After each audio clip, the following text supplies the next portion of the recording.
Yeah, I see that, Pat. Hey, folks, welcome in. If you're catching us just as we're hitting the air, and there are two of you, and I appreciate that. I am Dave McHugh. Hoopsville is on the road, finally on the air, out of Hotel Roanoke here in the Roanoke Valley as we get ready for the men's Division III men's championship weekend here in the Salem-Roanoke area. I want to welcome everybody. How are you doing? We do have a full cast. That cast is Pat Coleman and Rick Seidel just off camera. We'll get that adjusted in a short bit. Rick waving in from afar. Gentlemen, welcome into Hoopsville. A little delayed, but thanks for joining us. Yeah, sure. Hey, I'm just glad to get here and have 70-degree weather rather than 24 inches of snow. Yeah, I was going to say my original intro to you was going to be, hey, do you like the 68 degrees? I do. I like almost all of them, in fact. Nice. 42 was a little iffy. 65 I could have lived with it if nobody else decided to show up. But yeah, I'm good with all 70. And Rick, it's good to see that you were able to finally shovel yourself out of your house to join us here. That was no small feat, let me tell you. I tell you, nobody around here was prepared for this. In Minnesota, Pat's folks are used to this kind of behavior, but not here.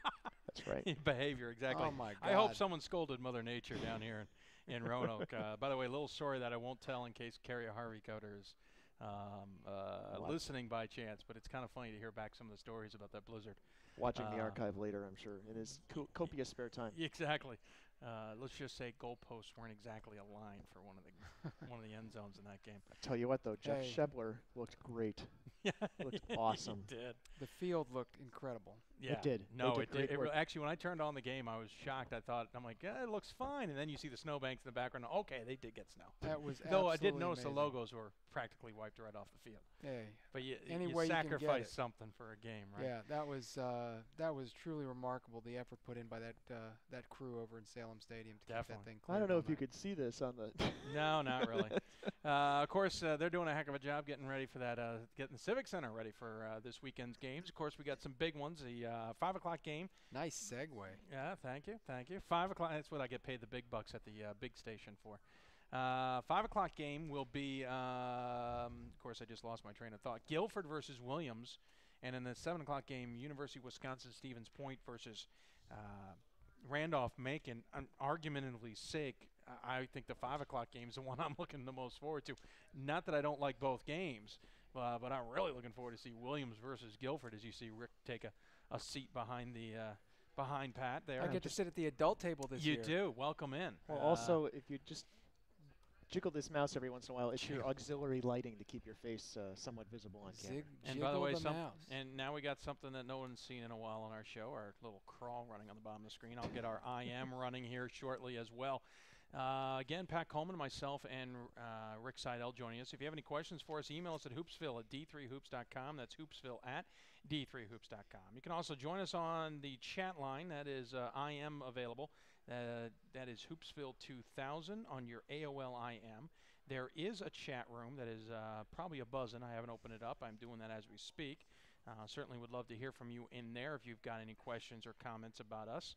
And of course, there is Twitter, though I haven't gotten on there recently. But we'll try and monitor that as well. So there's your litany of options for you. Email is hoopsville@d3hoops.com, hoopsville@d3hoops.com. IM is at Hoopsville 2000 on your AOL IM, or join us in the chat room as well. You can also join us on Twitter. We're going to run out of time to talk by the time we get all these options out there. Well, that's also me stalling. It's been nice having you all on the air. Yeah, we're going to have to go now. Thanks for playing, everybody. Good night. Anyway, we're here at Hotel Roanoke getting ready. Third year in a row we've been at Hotel Roanoke in the billiards room of the, what is it, the Pine Room? The Pine Room. The Pine Room. I was tempted to take the D3 Hoops banner and plaster it over the Pine Room sign out there, but I decided they might not like that. No. We have to come back here, plus you and I have to live here for 3 more days. Exactly. Yeah. We're going to be talking to quite a few of the players coming up. Got questions for them. If anyone knows the show well, we have our School of the Week, and our School of the Week gets 5 questions. We, by the way, got a perfect 5 for 5 last Thursday, talking to DeSales men's basketball coach Scott Koval. He nailed the 5 for 5, though I think he was cheating. Does he remember, was one of them, what did your school used to be called? Yes, oh, yes. Okay. So Good. he nailed that one. And then the other one he nailed was who was the famous alum. There's always an alum question. Who was the famous alum who was on a famous Nickelodeon show? Oh, sure, yeah. And Steve of Blue's Clues. Exactly. He nailed that one. And Chris basically, well, You know Steve of Blue's yes. Clues. I He do, probably but I knows didn't know Joe. where he went to I school. knew. He probably but I knows didn't know Joe school. of Blue's Clues. No, I knew whereas Steve. We I know knew Steve of Blue's. That's right. I knew Actually, Steve. both. They both run simultaneously now, it seems. Which is just weird. Anyway, so 5 for 5 were nailed. Well, tonight we're going to take it to another step. Obviously, all 4 schools are deserving to be a school of the week here in Salem.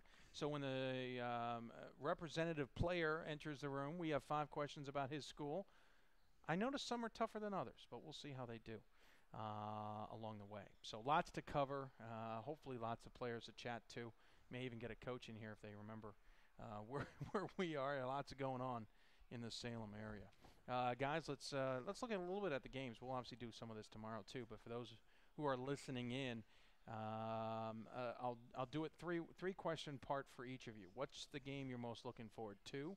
Who's the player you're most looking forward watching? And what's the unexpected? Do you think that's going to come out? And Rick, we'll start with you. Oh man! Right out of the gate. Well, I can go. No warning, huh? I'll go to Pat. All right, let's go ahead. Let's go. Okay. Just give me the questions a little slower. No problem. The first question is, what is the game you're most looking forward to tomorrow? Tomorrow, I think the first game. The first game, the Guilford-Williams game, is going to be very, very interesting. Williams shoots the ball so well, tops in the country in field goal percentage and three-point percentage, and Guilford with Tyler Sanborn, Player of the Year in the ODAC, averaging a double-double. Both teams shoot free throws well.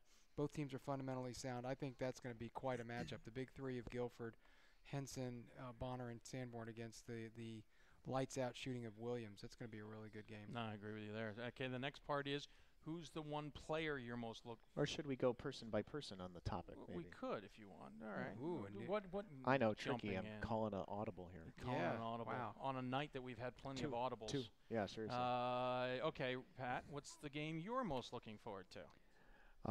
I am most looking forward to WashU versus Amherst. Of the game. Oh, it was a trick. Do they have to be answer. games in the Civic Center? Well, Trick answer. Yes, but you can go okay. ahead. Well, because there's only 2 games, I figured. Touche. I'll give you that. How about we start with Salem and then you can explain the other one? I'm looking forward to the Randolph-Macon-Stevens Point game because I think that it's the game I think that I kind of know the least what to expect from. You know what I mean? Stevens Point. You know, I think we know, and I think we think they're pretty good. Yeah. And you know, Randolph-Macon has done what nobody else has had to do to get here. They've had to win 4 games away from their home gymnasium. They're getting to come home just a little bit here tomorrow. So, you know, I'm looking forward to that, especially because I've also seen Stevens Point a couple times this season. I've seen Stevens Point play poorly, and I've seen on the internet, I've seen Stevens Point play well. So I'm kind of interested to see which. You know, the well was in the round of 8 against Illinois Wesleyan. Do they continue that, or, you know, was that a one-time thing? Is that 2,800 fans at home? How do they do 1,000 miles away from home? Yeah, no, that makes sense. Of course, you then threw in the curveball on the women's game. You picked the WashU versus I just forgot Amherst game. So. Please, by all means, I can guess why you like the WashU versus Amherst game, not because it's only a rematch of last year's semifinals, but your reason being?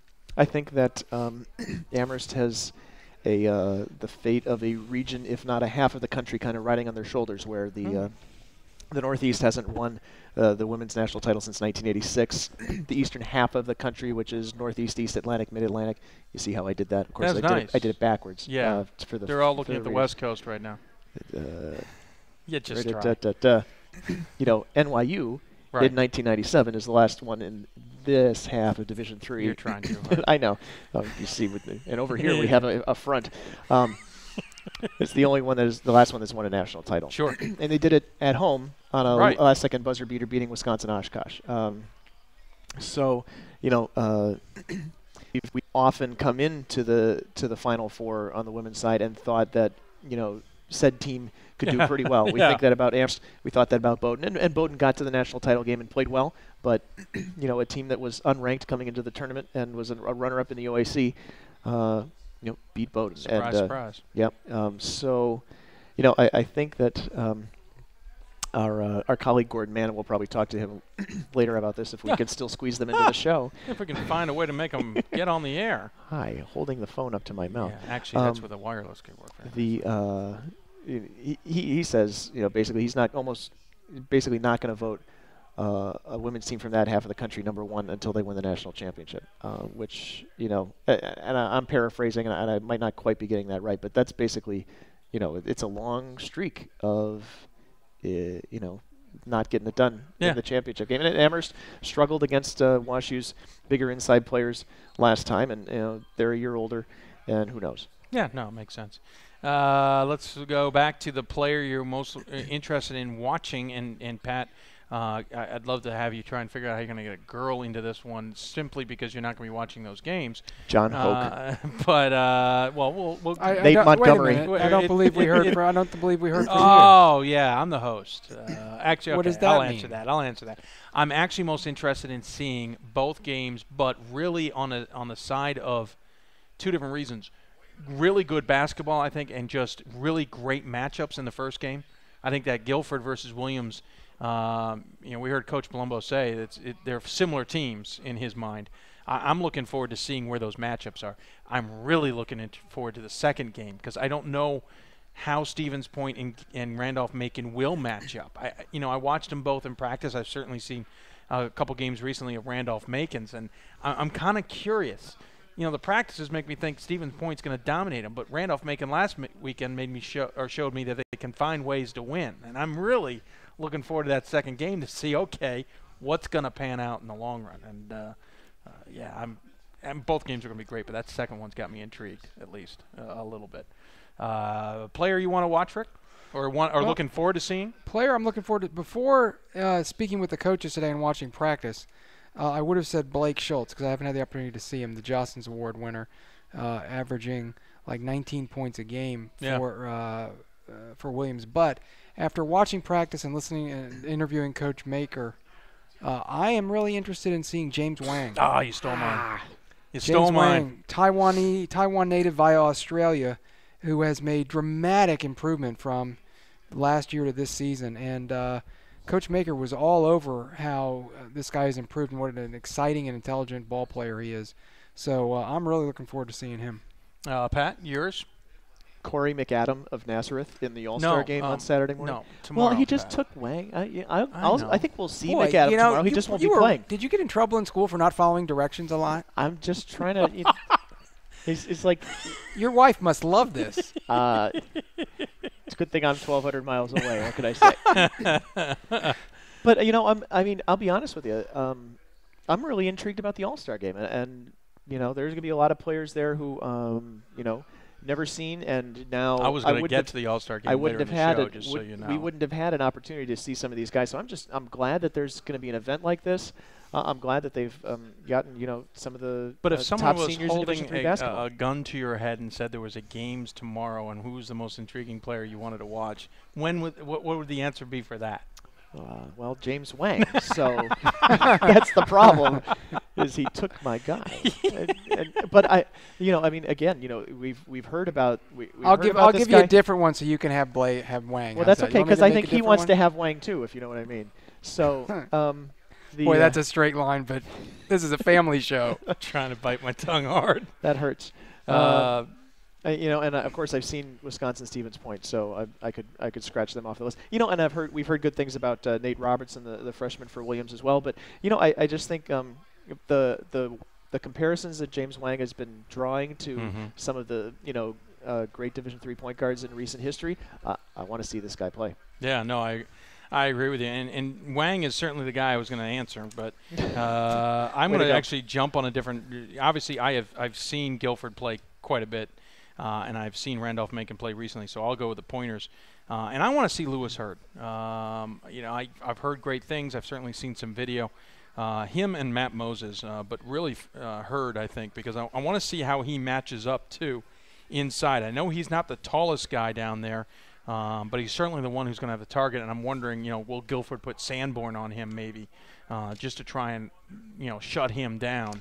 especially with the size advantage that Sanborn will have. The advantage being then, okay, Kroll and other guys, you're going to have to find ways to score on the backside or something. So I'm really interested to see how Hurd is going to match up with Guilford, or I'm sorry, Randolph-Macon. Geez, I jumped teams again. But, Danny Jones will come in, Vocal will come, there's going to be guys rotating. I want to see how Hurd can handle all that stuff inside. Yeah, and And I might have been jumping to the championship game by accident. I was going to say. I'm confused. I did it twice this week already. Guilford and Randolph-Macon flipped in my head. See, you're having Diet Coke instead of beer, and it's totally messed up your head. You know what? I need to make a change. That's right. And for Stephen's point, it'd be interesting.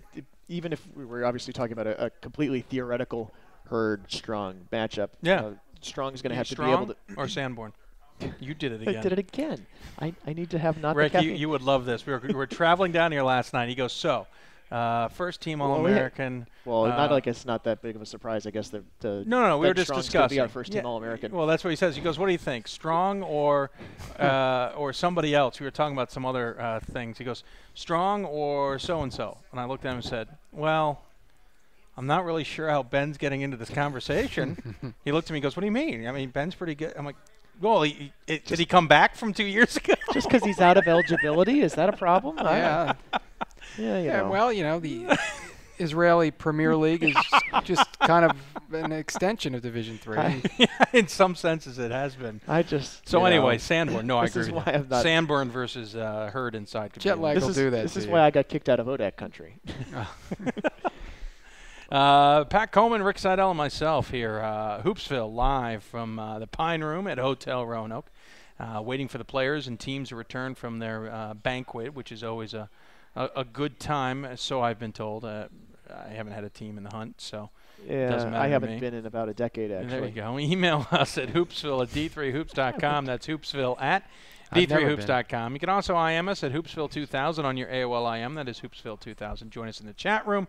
Or join us even on Twitter if you dare. Are those two people still there, or did they leave?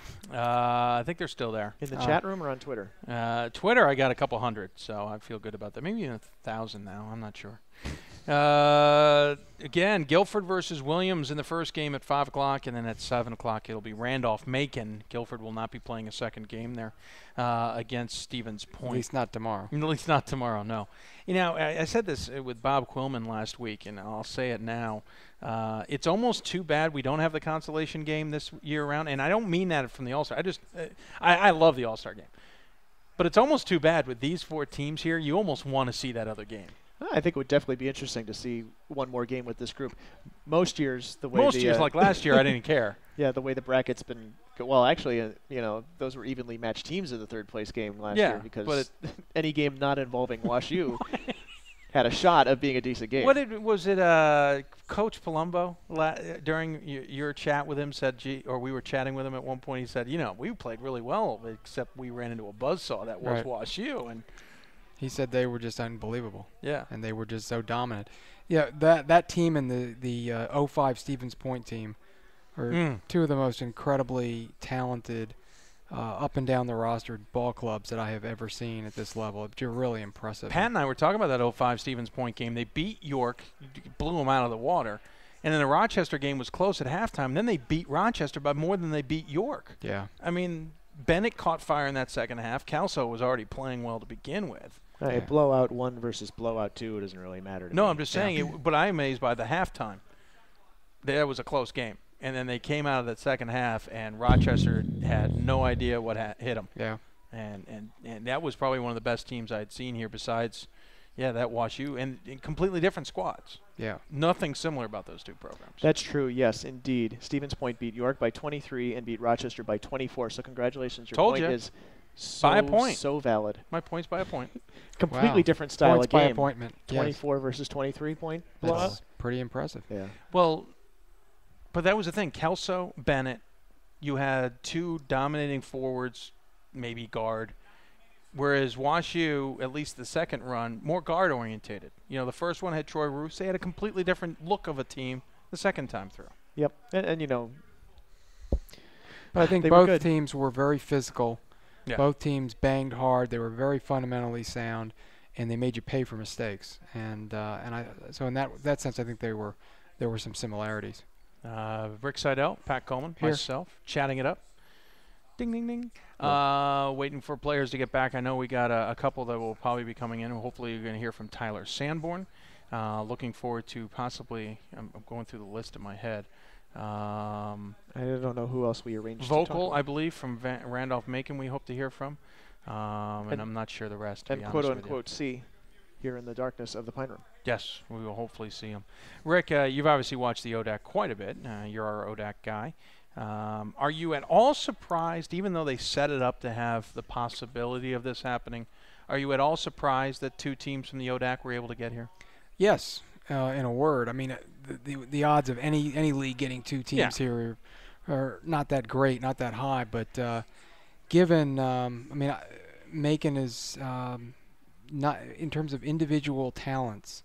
I think that you look at the other 3 teams in the ODAC that have been ranked throughout the course of the year, and they don't have a dominant player.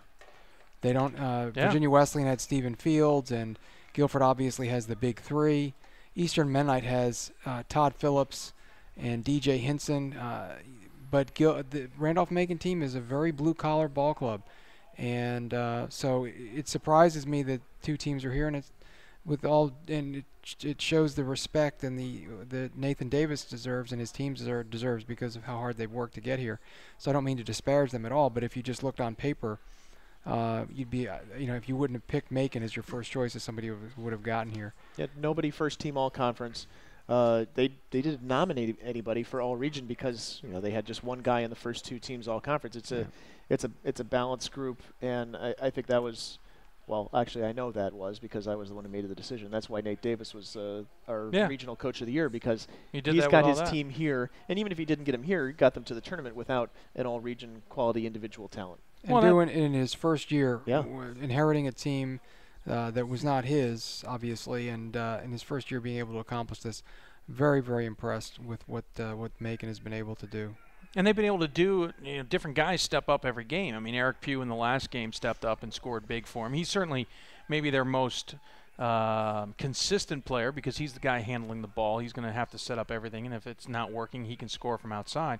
Braxton can step up and have a big game on occasions. Danny Jones, being the leading scorer, can at least step up and provide the offensive threat that the team needs. But every game it seems like it's different. Vocal could even step up and have a good game, and then you've got other guys who come off the bench who certainly plug the holes a little bit. Well, if they're going to have success this weekend, Pugh is going to have to play well. Yeah. If it weren't for him, they lose to Eastern Mennonite. He takes the last 2 possessions. He takes the ball right down, coast to coast, right down the throat of the defense. Gets a layup on the first possession. Leads to a foul in the second for Jones to hit the free throws. And he is the electricity for that ball club. So that's the guy I'm going to be keeping my eye on for Macon this weekend. And it was interesting. The first game I saw, Pugh was good, but he wasn't the deciding factor last Friday. Saturday was a whole different ball game. He started hitting early, and you couldn't stop him. One point, I think he was 3 for 4 from beyond the arc.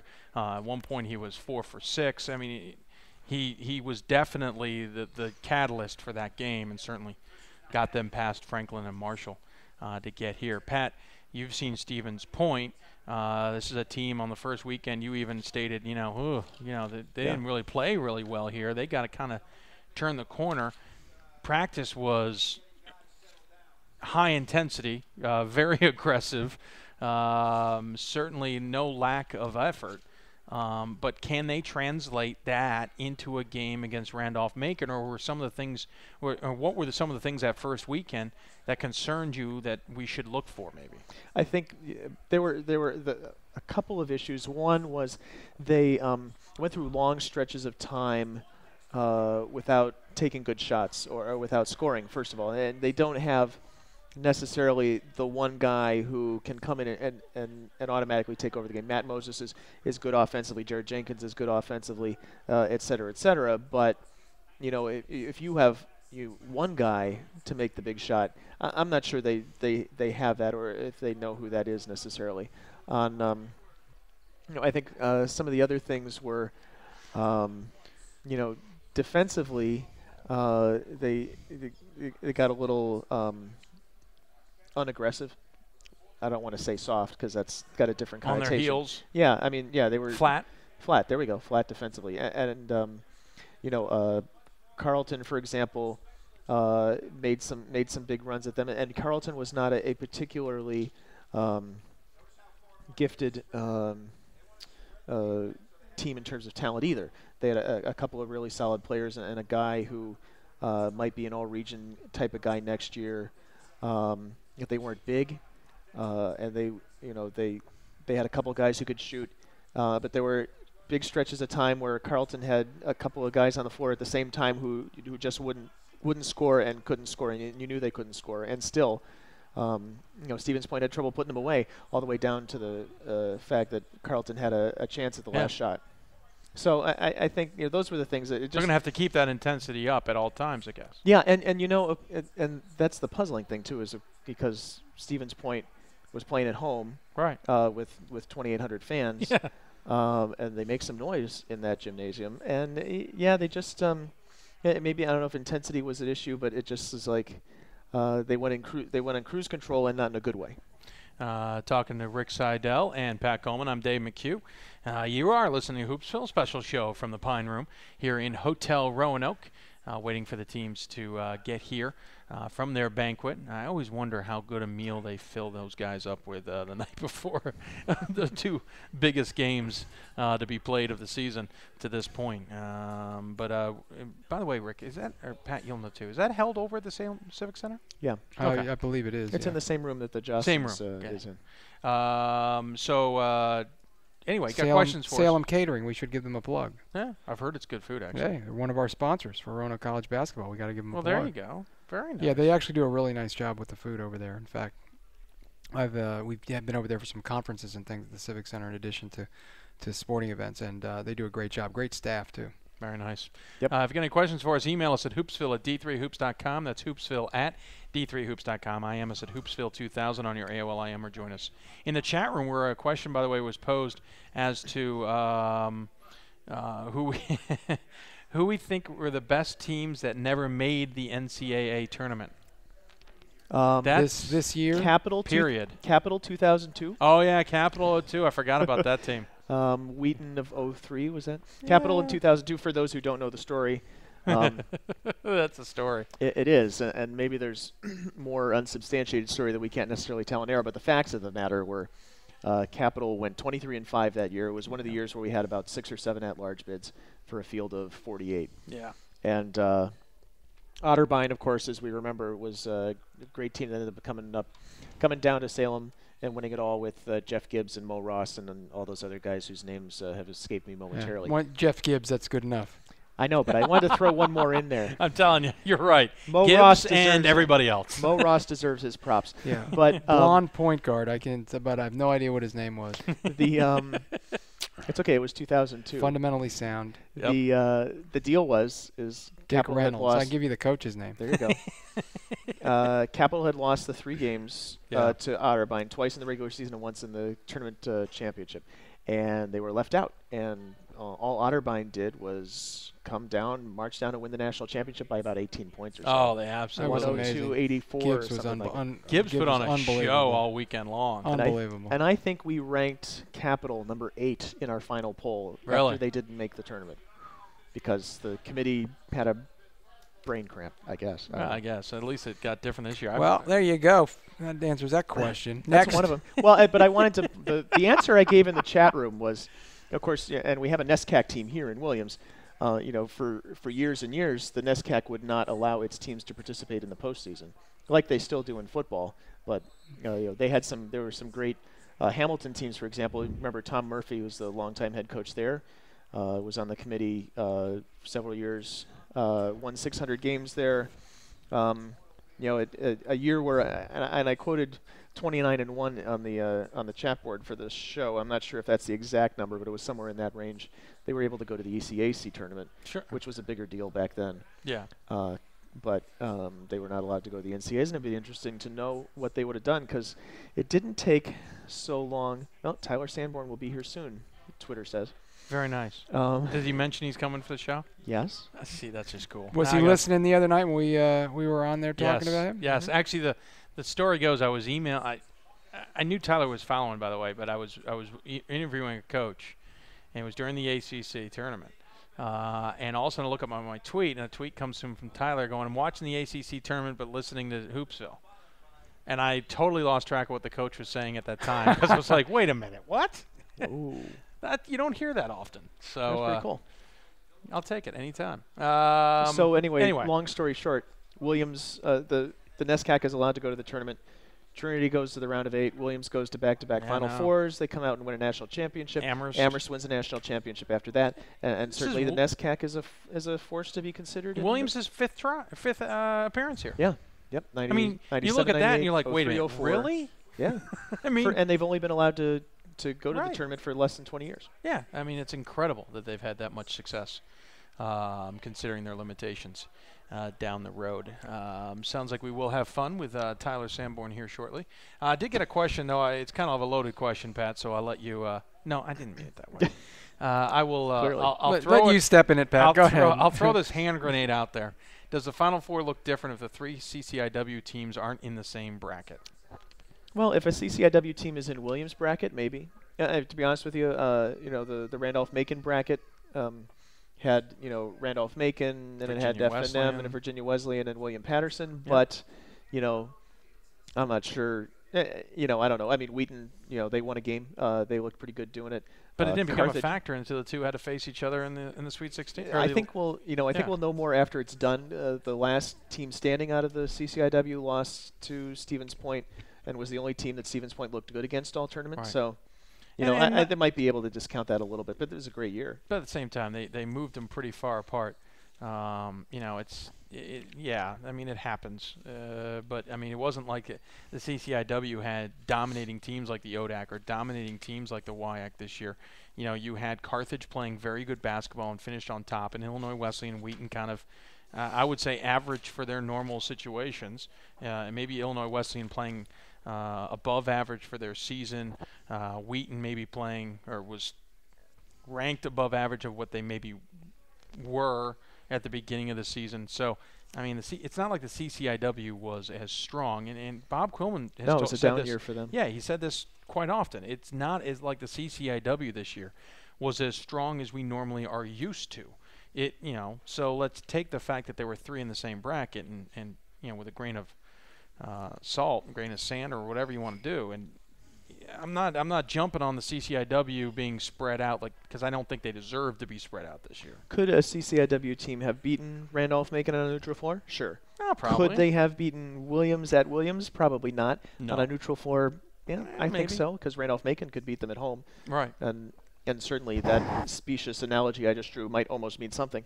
Could they have won at Guilford? I'd say probably not. Ooh, no. I don't think so.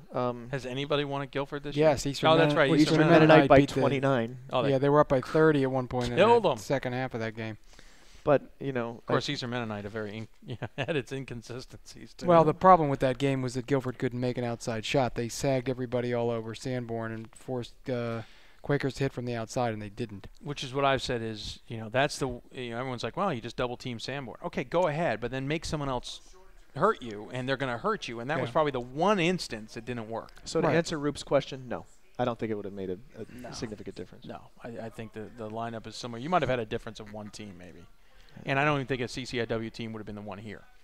I think they were just set up another team to get here, if that makes any sense. So again, email us at hoopsville@d3hoops.com. IM us at hoopsville2000 on your AOL IM, or join us in the chat room. You can also join us on Twitter. It's D3Hoopsville. Pat's got the bracket up. Right there, that's what it looks like. Yeah, well, it's really low lighting. I don't know know why you're even bothered. Because I'm really just having too much fun with the fact that we do video here on. How do you not point at the camera all the time when you're doing the show at home? I just ignore the camera. That's probably best. I've gotten to the point where I've had to ignore it, though it's not easy. And yes, Vinny, we do realize what time the women's games are tomorrow. That's, by the way, Central Time. Don't forget, that's Central Time. WashU and Amherst with an E at 5, and Rochester and Hope at 7 Central. Again, Rick Seidel, and speaking of, we do have our first guest of the evening strolling in. All nonchalant. A tie's already undone. I mean, this is the level of respect we have. You want the wireless? No, Oh, you you got can another We headset. got another headset here. We have the wireless just in case. Is the we need- wireless plugged in? Yeah, Phil. Yeah. The wireless is ready to roll if we want to use that. Okay. Well, if he doesn't, Yeah, exactly. You look like a broadcaster. then. Tyler wants to feel official. Tyler Sanborn. But you need to pull the microphone down. There we go. Yep. There you go. He is on the picture, folks. Trust me. Let's get him. There in he the is. picture I can rather barely than see One us. us. more thing for you. It's a little dark There in we here. go. We It's a apologize. little dark, yeah, but we got him in there. And Tyler Sanborn joining us here on Hoopsville. This time it's joining us on Hoopsville. It's lighting. Just a little more watching- lighting for you. Watching the D1 tournament. So a It's little for the bit girls. different. Tyler, The chicks. We want them to be able to see you. Well, Oh, yeah. welcome Need in. that. Welcome. How are you? Great. How are you guys doing? Doing well. Doing well. Congratulations, first and foremost, on making the Final Four. That's obviously goal number one, I know, for you guys when the season started after last year. Your thoughts on the road here at this point? Oh, it's been a fun ride. We've gone a lot of not that many places in the tournament, but we've gone a lot of places this year. But True. we're definitely excited to be back. Last year, I think we were happy to be here. This year, I think we want a little bit more than that. Yeah, Coach talked about in the feature we did on the site this week that last year, and I'm really heavily paraphrasing, so I apologize if I'm not getting it quite right, but basically last year, I think you guys thought that there would be some kind of comfort zone coming back to the Salem Civic Center, a building that you guys are familiar with, but in fact, of course, the Final Four is a little bit different than the ODAC tournament because of all the other things that are going on around it. Media day, structured practice time, visiting the VA hospital, doing the community service stuff, the banquet, et cetera, et cetera. Does it feel like having that particular Salem experience under your belt that things are a little different this year? Oh, definitely. Knowing all the ins and outs of Final Four weekend is a big advantage, I would say. Just knowing the kind of the structure of what's going to be going on. If you're going to get here, you're going to have to wake up in the morning, you're going to have to eat breakfast, you're going to have to go do service projects, you're going to have to go to practice, walk through, etc. I mean, just knowing what's going on, I think that's a huge advantage for us. Playing in Salem Civic Center is also, I think it helps out most of the guys. I mean, we've kind of had some bittersweet experiences there. We've won 2 years and we lost 2 years, but I never can seem to really play well there. But hopefully that will change this weekend. But it's been I think it definitely helps. Talking to, oh, I gotta maybe have my Turn your mic up. a little higher. Yeah, talking to Tyler Sanborn, Guilford Center, here on Hoopsville. You got questions for him? Feel free to email us at hoopsville@d3hoops.com. That's hoopsville@d3hoops.com. IM us at Hoopsville2000, or join us in the chat room as well. Obviously, you're familiar with the surroundings. Obviously, if you were to face Randolph-Macon, you're familiar with them. But there's also the other side of that, and that's Williams tomorrow, the unexpected team.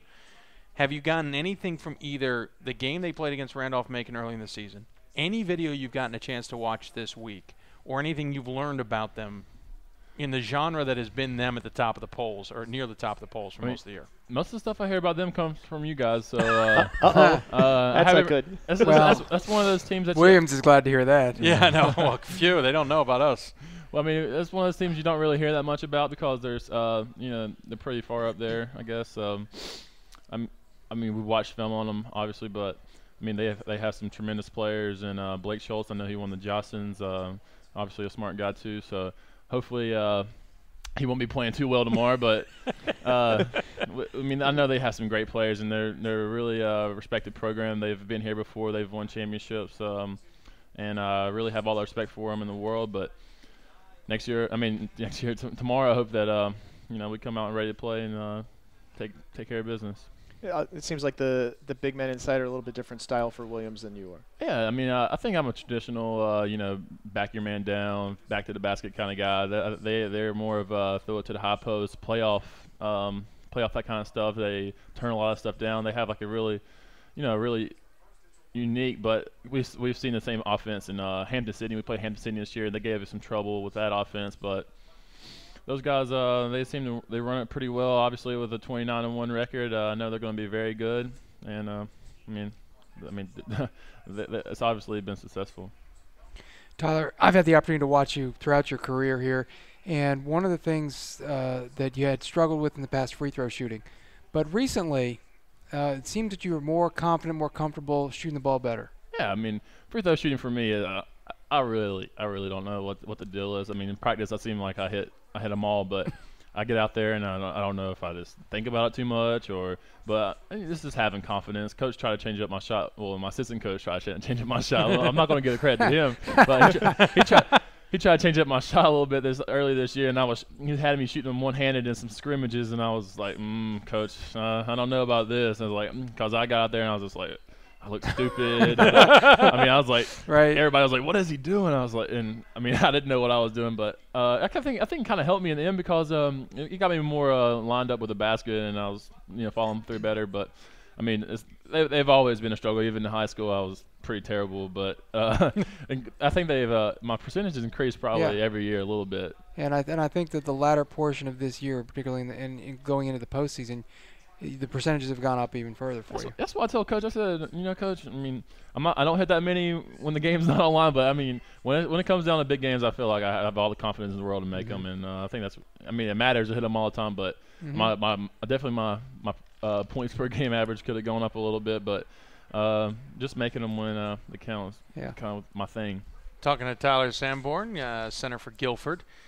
Here for the second straight Final Four, and I got to ask the question. Obviously, you got a chance for a couple years to play with Ben Strong, and certainly gather from whatever he had to help you develop your game. It's kind of a twofold question. First off, what was that experience like to play with Ben, who everyone remembers as being such a dominating player inside? And what did you take from his game and maybe augment to help yours? Yeah, Ben's he's one. Well, the preface is he's one of my best friends. He calls me a lot from Israel. He tells me what's going on, and we work out together pretty much every day in the summer, and we go to camps. And he's been a kind of a big brother since I stepped on the Guilford campus, and I really commend him for that, for taking that role. He really didn't have to do anything, and he really stepped up, and he kind of brought me along a little bit. But Ben's game it's a little bit different than mine. He's not really he's more traditional than what you said the Williams guys are like, but he has a lot more of mid-range and jump shots into his game, and that's really tough to defend. When I came in, he was just beating up on me every day. He wasn't a really burly guy, but I mean I was pretty weak, but he definitely taught me a lot. I mean, his hook shot, that's kind of one of the things that I really wanted to focus on when I got in, developing that a little bit. That's what's really kind of pushed along my progress. I think my left and right, I think sometimes I really go left. And I think that's hard to defend because if you have both ways you can go, you can just feel the defense and then go the other way. And Ben's done a lot for me, and I'm really gracious for his presence in my college career so far. Yeah, alas, there are so few big, traditional centers, the back to the basket kind of guys. How does Guilford keep getting them? Yeah, I saw the guys sitting on the bench, by the way. Yeah. We have a couple tall guys on the end of the bench. I mean, those guys are Justin Stafford. He's the one with the beard. Everybody says he looks kind of like a caveman, but he's good. We'll use that on the air tomorrow. Yeah, okay. Mental note. Caveman. I like that. He's a pretty strong guy, and he pushes me around in practice. I definitely get upset with him sometimes, but coach just tell him to go at him, just foul him if you have to, because that's I think that makes me better though. Well, the way I came to Guilford was I was getting recruited by some Division II teams, but I really wasn't interested in the schools. I think that was the key thing. Guilford's a really good school academically. It's really different, but I think it's different in a good way. It kind of opened my eyes to what the world is really like. Of course, I haven't really been in the real world yet, so it's yet to be determined. Well, it's all it's cracked up to be. Trust me. Stay in college. That's all I can tell you. Get more eligibility. But coach, they do a great job by just getting out in North Carolina and finding guys in small. I know both the other two guys behind me came from small schools. I came from a 1A school.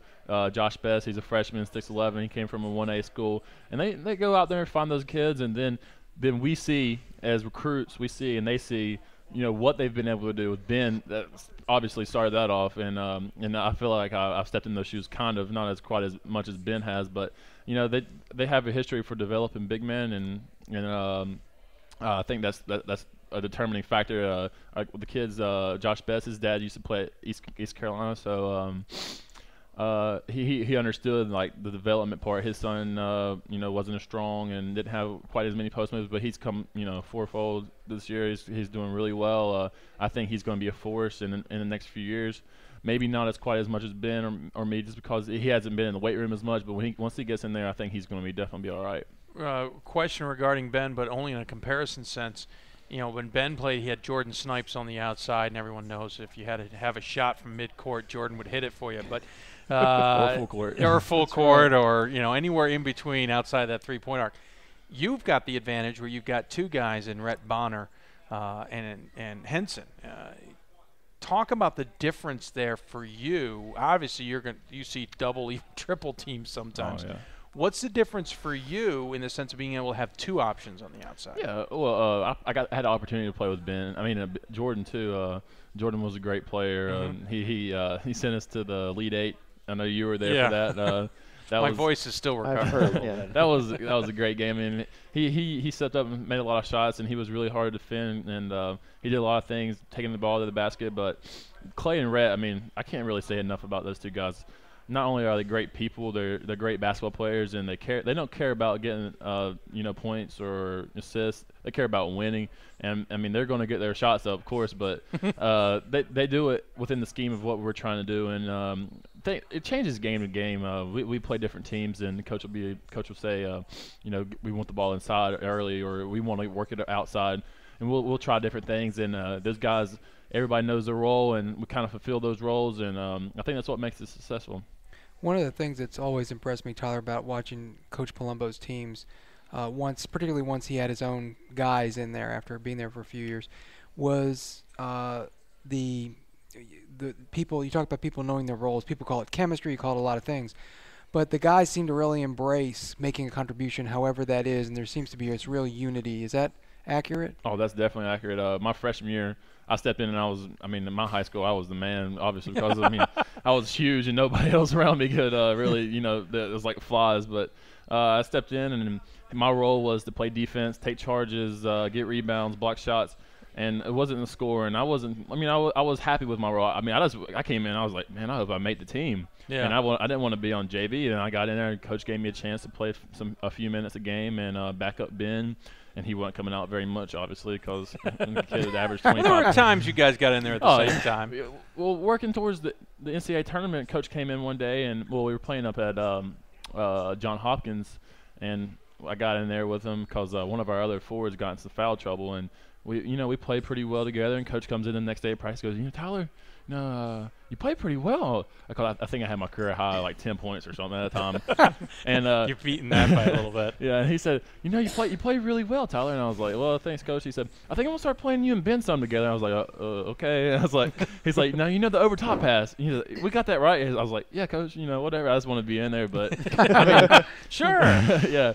So he gives you opportunity, and he'll let you know. They'll bring you in the office in the beginning of the season after we do after 2 days, and they'll be like, look, this is what you're going to be doing. If you're not happy with this, go somewhere else. And they continue to say that. We were playing. I can't remember. It was somebody in this NCAA tournament, and we didn't play very well in the second half. I think it was John Carroll. We didn't play well. We had a 17-point lead or something in the first half, and we played terribly in the second half. And he came in there. He said, look, guys, he said, I don't care who does what. He said, if you don't like your role and you don't want to use your role and you don't want to be able to be contribute to the team, he said, you don't have to be here. And I think that's really good because, if you don't want to be there, right, might as well not be, and it's not going to be as fun for you. Sure. Talking to Tyler Sanborn here. I know he needs to get his rest tonight, so we won't keep him too much longer. There was a question if you can play the sax like David Sanborn. Oh, well, actually, that's funny. That's a funny story because when I was in 5th and 6th grade and 7th and 8th grade, my mom asked me, she said, Tyler, either going to be in chorus or are you going to do band? Because at our school we had to do either one. And I actually did play the saxophone for a couple years. Yeah. So there you go. So you got it with you? No. I put that down for basketball quite a while ago. Very nice. Tyler, the question I'm really curious about is you've gotten here. It's you, Rhett, and Clay, seniors, gotten to this point. This has been the goal. Do you feel any pressure at all that if you don't come out of here at least with a shot at a title, if not the title, that you've maybe come all this way for nothing and you fell short? Tons of pressure, but I mean that's what makes it great. I mean, I don't feel any pressure when I'm on the court. I really don't. I rarely get nervous, but I get some butterflies, especially when it gets this time of year. I mean, everybody does, and you're playing in front of a lot of people, and it's one of those things where, as a freshman, I didn't know quite what I was going to be able to do, where I was going to be able to play, and it's once we got here last year, I kind of set an ultimate goal for this year. I was like, look, I want to be able to play well. I want to be able to do the things that we did last year, but I want to take it a step further. And there's the ultimate goal. National championship is definitely an ultimate goal, and I think that's the only way that we as seniors can really end it right. I mean, we've had 4 great years. We've made the first tournament for Guilford. We've won. I think they said that we have like the best winning percentage in North Carolina for the past 4 years. Wow, that says something. We made 3 Elite Eights, now 2 Final Fours, 2 ODAC championships. I mean, we've done a lot, but I mean, I really think that winning a national championship could really just put a cap on it. And I mean, I couldn't really, ask for much more in a career. And as great as the All-Star. We at Roanoke College appreciate your graduation, all 3 of you. And as great as the All-Star game is, you don't want to be playing. Oh, definitely not. I mean, I think that's what he told me via Twitter. Yeah, definitely. Playing an All-Star game, that would be nice, but I think that playing another game that day would be more important. It's an honor to be selected for that. And I think Clay would feel the same way, too. We're definitely excited and feel very blessed to be recognized, making the All-Star team, but we have more important. I wouldn't say more important, but I say more. Well, actually, probably higher aspiration. It is more important. It is. Yeah. I mean, this is about team, and this is about your school, and the other thing's more of an individual honor. So. Sure. Hey, Tyler, we'll let you go because obviously you got to get your rest for the big game. But I appreciate you coming over and joining us here. And I know you've listened to the show plenty, so you know that final word always goes to the guests. So any final thoughts you want to share? I just want to thank you guys for what y'all do. I mean, as Division III, we don't really have a chance to be getting much media attention. Definitely not nationally. We'll have local papers and news stations come by, but when we're winning, of course. But yes. they'll show up when it's time for Final Fours to come around and stuff like that. But I mean, this what you guys do, and I think it's a great. It's a great thing, and it means a lot to us. I know it means a lot to my teammates. We're on D3 boards all the time, just watching what people have to say. That's who that was. and it's a great thing, and I really appreciate it. Hey, no problem. Thank you for joining us. Good luck tomorrow. We'll look forward to watching you play. Thanks, guys. All right. Tyler Sanborn joining us here on Hoopsville. Appreciate him doing that, as always. And we'll look forward to seeing maybe some tweets during the game. That's what I'm expecting. All right, right there during a timeout. All right, Coach just yelled at me. Tyler Sanborn, again, joining us here on the show. Rick, you alluded to it. You've seen him play. I know there's no way you can compare him to Ben Strong, but pretty impressive. I remember what I saw freshman year and went, oh, this is interesting. He's got some talent. But to see the difference between that freshman year and what he has evolved into as a player, don't compare him to Ben Strong. They're two different types of guys, but it's pretty impressive to see his 4 years. He has lost 40 pounds of excess body weight that he didn't need, while at the same time putting on substantial lean body mass muscle. Yeah. And his footwork, his shooting, his whole game has just evolved tremendously. And the guy as a freshman, when they stuck him out there on the floor, was Strong. I know at Roanoke that was fine. Right, go ahead. He was going to get some rebounds, certainly. Right, but he wasn't going to be a threat. But he wasn't going to hurt you. No. And you could still double down on Strong and let Sanborn. I mean, he had trouble making layups. Yep. To be really honest about it, and Tyler would acknowledge this. But the work that he put in to transform himself into the player he is now is really impressive, and it's a model for other young men. And he did it quickly. I mean, he had his sophomore year with Ben, so he maybe went under the radar again for another year. But then junior year, he was there. Yeah. And it was almost no let-off between him and Ben. Well, I wouldn't quite go that far. Strong was a very special player. Right. I just mean in the sense that you had a guy inside who you had to be concerned about. You could. That's absolutely true. Certainly. That's absolutely true. Ben was a tremendous player, and the ability for him to step outside, because he really didn't grow a lot, nearly as much until second half of his high school career. So he had guard skills, and playing at 6'10" at the Division III level, he was a force. I mean, offensively, he was dominant. Rick Seidel, Pat Coleman, and myself, Dave McHugh, here on Hoopsville from the Hotel Roanoke. Pat, I'll give you the honors, though I love the hometown. I'll give you the honors of our next guest. Yes, our next guest is a senior from Williams by the name of Joe Gohegan, which I know we were told earlier today is not how it's pronounced. This has been occupied a bunch of our time, Joe, today. I want you to know that. But we got to get this right for tomorrow. I think he's the expert on how his name is pronounced. I think we should go with that. Okay, and it is what now? Gohegan. Gohegan. They told us Gohegan. Gohegan. I'm going to get your mic here where we can hear you. There we go. Welcome. Yes, it is Gohegan. It's been confused many times ever since I started playing, so I'm used to it. Well, I'm going to fix it right now. Of course, I believe I read Cape Elizabeth, Maine. So that's right. Fellow maniac, hello. Nice. Good my to meet parents are much further northeast, so at least you're in the populated part of the state. Yeah. Congratulations, first and foremost. Obviously, getting here has been a goal of everybody's, obviously, and Williams' successful season at 29-1. Quick look back, your thoughts on the season? Well, first, thank you, and thanks for having me here.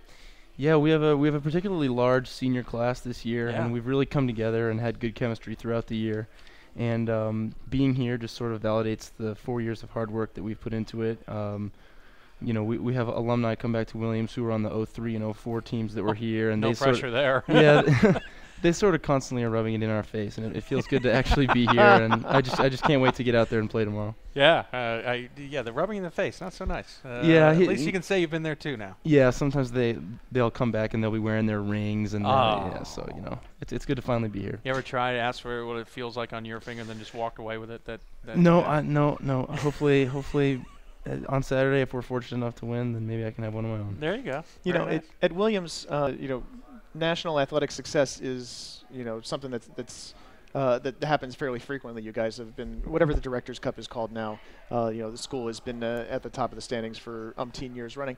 But it's been, since '04, so 6-7 seasons now since men's basketball has been a real big contributor to that. What does it feel like to kind of live up to or continue to uphold the Williams standard for athletics? Yeah, I mean, the 4 years that I've been here, we've always known that we've been talented, and it's been a matter of staying healthy and just sticking with it. And one thing really is 2 years ago we were just so lucky to get Coach Maker here. I personally like Coach Paulson. Jostens Award winner is delivering your quesadilla. That's nice. Quality right there, Nice. if I do say so. See? And now it's going away. Oh, And it's gone. great chemistry, but you can't account for siblings. So. Well, it's back. But yeah, like I was saying, we were really fortunate to get Coach Maker. He's been great both on the court and off. He really feels like a father figure to us off the court, and he does a great job, and we're just so lucky to have him.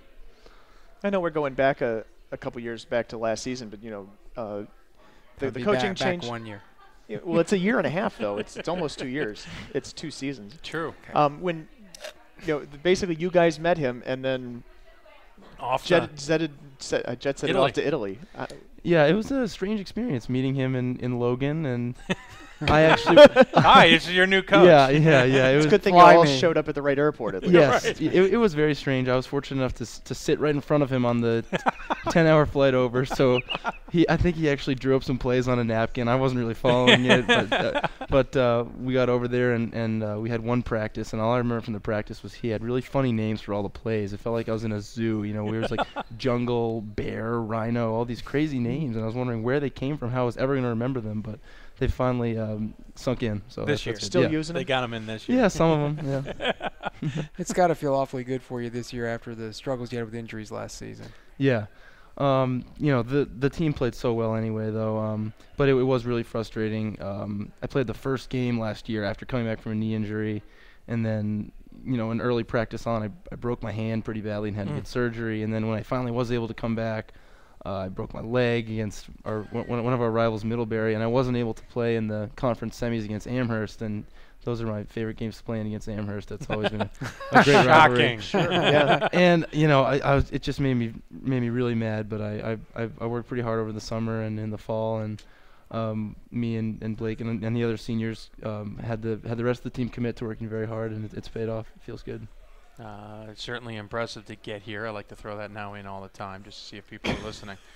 Well, that's one of your. That's part of the drinking game. It's part of the drinking game. Unfortunately, I have nothing here. Anytime I say certainly impressive in the NCAA runs. Yeah. At least he hasn't called you coach yet. No, that's an instinct I'm trying to keep from happening.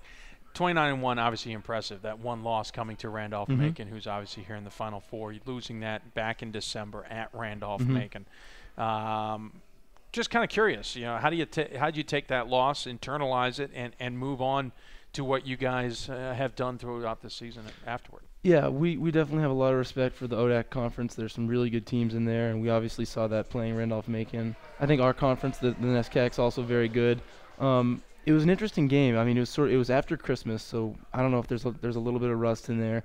And we were actually up 15 or 16 in the second half of that game. That's right. Oh yeah, Randolph-Macon had to make a tear to come back. We played very well for 30 minutes and weren't able to close it out. So we know they're very good, they're very talented, and Guilford, beat them. So knowing that and watching film on Guilford, we know that they're also very good. But at the same time, we know that we can play with them. So we have a lot of confidence, as we have all year. We're riding a hot streak, and hopefully we can keep riding it.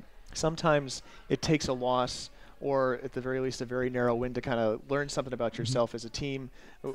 What do you think Williams takes away from that from the one loss? Well, I think in the first place it's just good to not be undefeated. It's just it's a monkey on your back that you don't really need.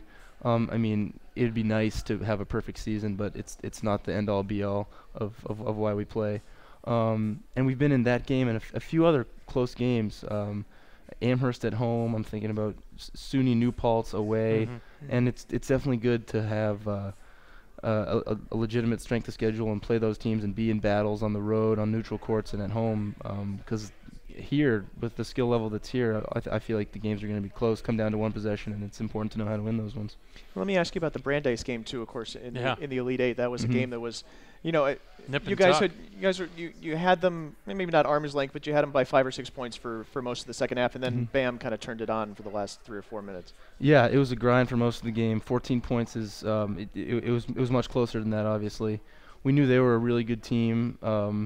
They have 2 or 3 very quick guards, and Terrell Hollins is just huge inside, and he's here. I think he was all UAA. He was very difficult to guard for me. But yeah, we knew that it would come down to one possession. We just kept trying to execute, and we were lucky enough to string a few stops together at the end, and we were poised on offense enough to get just enough to win. And then we're a good free throw shooting team, so that's how we close it out. I made a mistake and forgot with Tyler that we have our 5 questions. Well, we'll send them to him on Twitter. So we will tweet him and see if he can answer them in short order. But, Joe, I got 5 questions. I don't know if you're familiar with the show. We have a School of the Week. There are 5 questions involved. And so we thought I'd have a little fun with the players we get on tonight. So I got 5 questions that my producer, Chris, who's not here, and probably rightly so, wrote. So we're going to go through them. We'll see how you do. Okay. All right? There are no prizes, just to tell you. No prizes except but the honor of saying – you get to keep your eligibility that way, though. That's true. So if we gave you the prize and you couldn't play tomorrow. Okay. That's I understand. Fair enough. All right, number 1. Who has the most alums in the NBA Hall of Fame, Williams or Duke? Duke. Wow, you'd be wrong. Yeah. It's Williams. You have Oswald Oz Tower, class of 07. Duke has nobody. 1907, by the way. Duke has nobody. Oh. Duke I know. has nobody in the Duke NBA has Hall nobody of Fame. in the NBA Hall of Fame. That's something and really, I if you think know. about it, I don't think of anybody coming soon. Great teams in college, just didn't translate to the NBA Langdon? game. Yeah. No. Among the prestigious list of Williams alums, who you will certainly be joining the ranks of shortly, they include a former president and a Major League Baseball owner. Who are they? Oh man, I know I should know these. It's all right. President. We're getting you ready for tomorrow when you're on the free throw line. Right. Yeah, rather than being nervous, you can think about these questions. Wait, it was who? Oh yeah, that's right. Hoover? No. Oh man, president. Can I get like a century or like 19th century. 19th century. Yes. Someone tried to kill him. Yeah. Well, geez. Someone didn't in the 19th century. Someone tried to kill him. Wasn't he a rather large That man? lets Lincoln out. Well, they tried to kill Lincoln. Yeah, well. Let's go Johnson. This would be James Garfield. James Garfield. But who is the Major League Baseball owner? Oh. And And actually, I don't know what part of Massachusetts, if Williams. I was going to say, you people, do you might align yourself be with the a Red Sox fan, or you might hate this guy. He is involved with the Red Sox? No. No, I'm asking, are Williams, would you be a Red Sox fan? No, you would be from Maine. I am a big Red Sox fan. I was going to Well, say, then you're don't going to like hate this guy. Steinbrenner. Yeah. George Yeah, Steinbrenner, yeah, yeah. Williams alum. I can't Yeah, believe that's he right. went to a school. But for That's some right. reason, there's a stadium at MIT named after Steinbrenner. Well, it's probably gave him money. Probably. Williams' all-time record in the NCAA tournament. I realize you probably have no idea, but it's fun to ask. 29-9. Ooh, it's pretty Dang, 28-13. close. And 26-9 in Division III, but you Yep. guys played in the Oh. college division tournament, and you played once in the big dance. Oh, Yeah. okay, Yeah. okay. Legend. Okay, this one's a little long, so work with me. here. Okay. Usually we ask the coaches these things. Yeah, I so know. Okay. But I told him it was going to be players. Okay. Don't worry, the last one you'll get, but number 4 first. Legend has it that Williams chose purple for one of its colors because of a baseball game in 1869 between Williams and Harvard. Spectators watching from carriages had trouble telling the teams apart because they wore no uniforms. One of the onlookers bought ribbons. They from were the- naked? Well, just says no uniforms, Rick. Oh, okay. One of the onlookers bought ribbons from a nearby store to pin on Williams players, and the only color was purple. The buyer's name was Jenny Jerome, who would go on to be the mother of what famous historical figure? Not last And that name is Jerome. the rest of the story. No, just kidding. Jenny Jerome. Jenny Jerome, but she went on, and this one would be really famous, and I'll tell you he's not an American.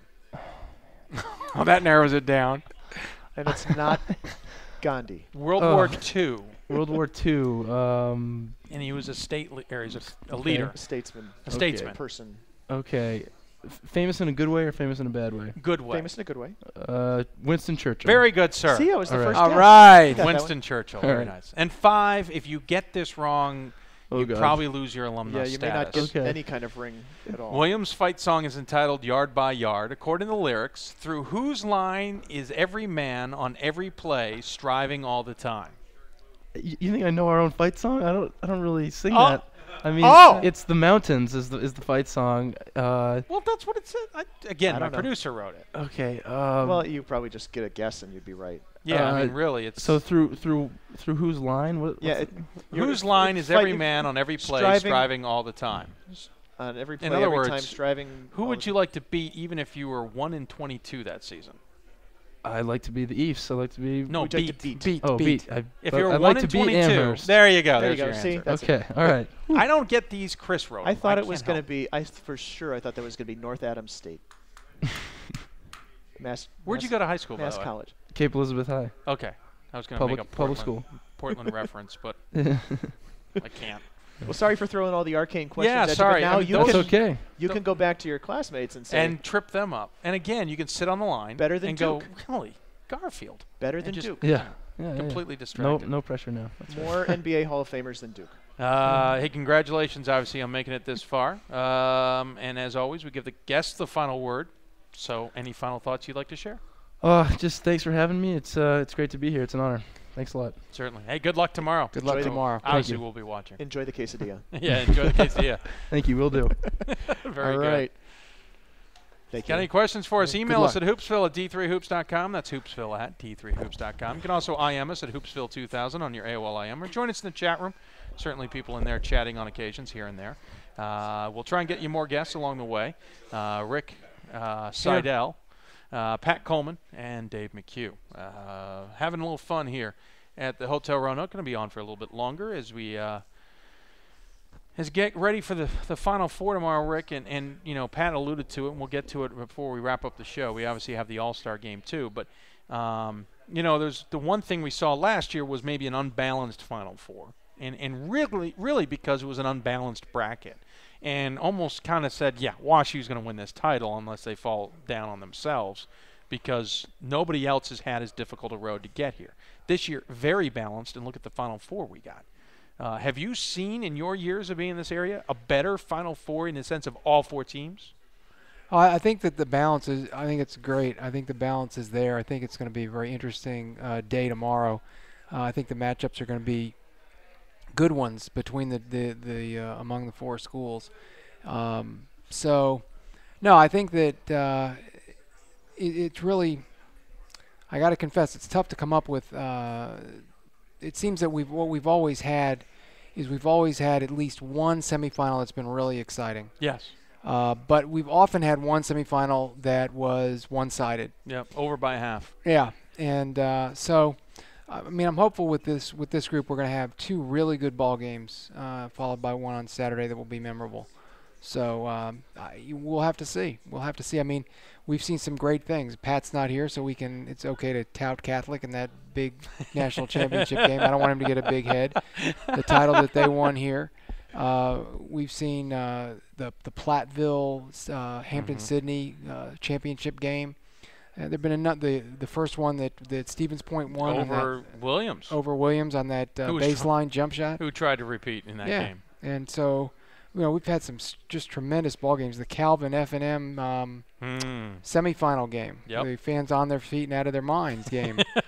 And yes. That was a tremendous basketball game. So, but they're individual games versus what always, might be three might really have 3 great good games. It could be.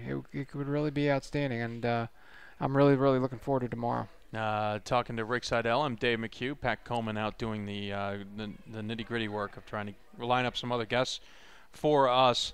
Williams, we made a point, coming back for their 5th time, trying to go for their 2nd national title, if I remember correctly off the top of my head. We've seen a few of these runs where it's back-to-back champions.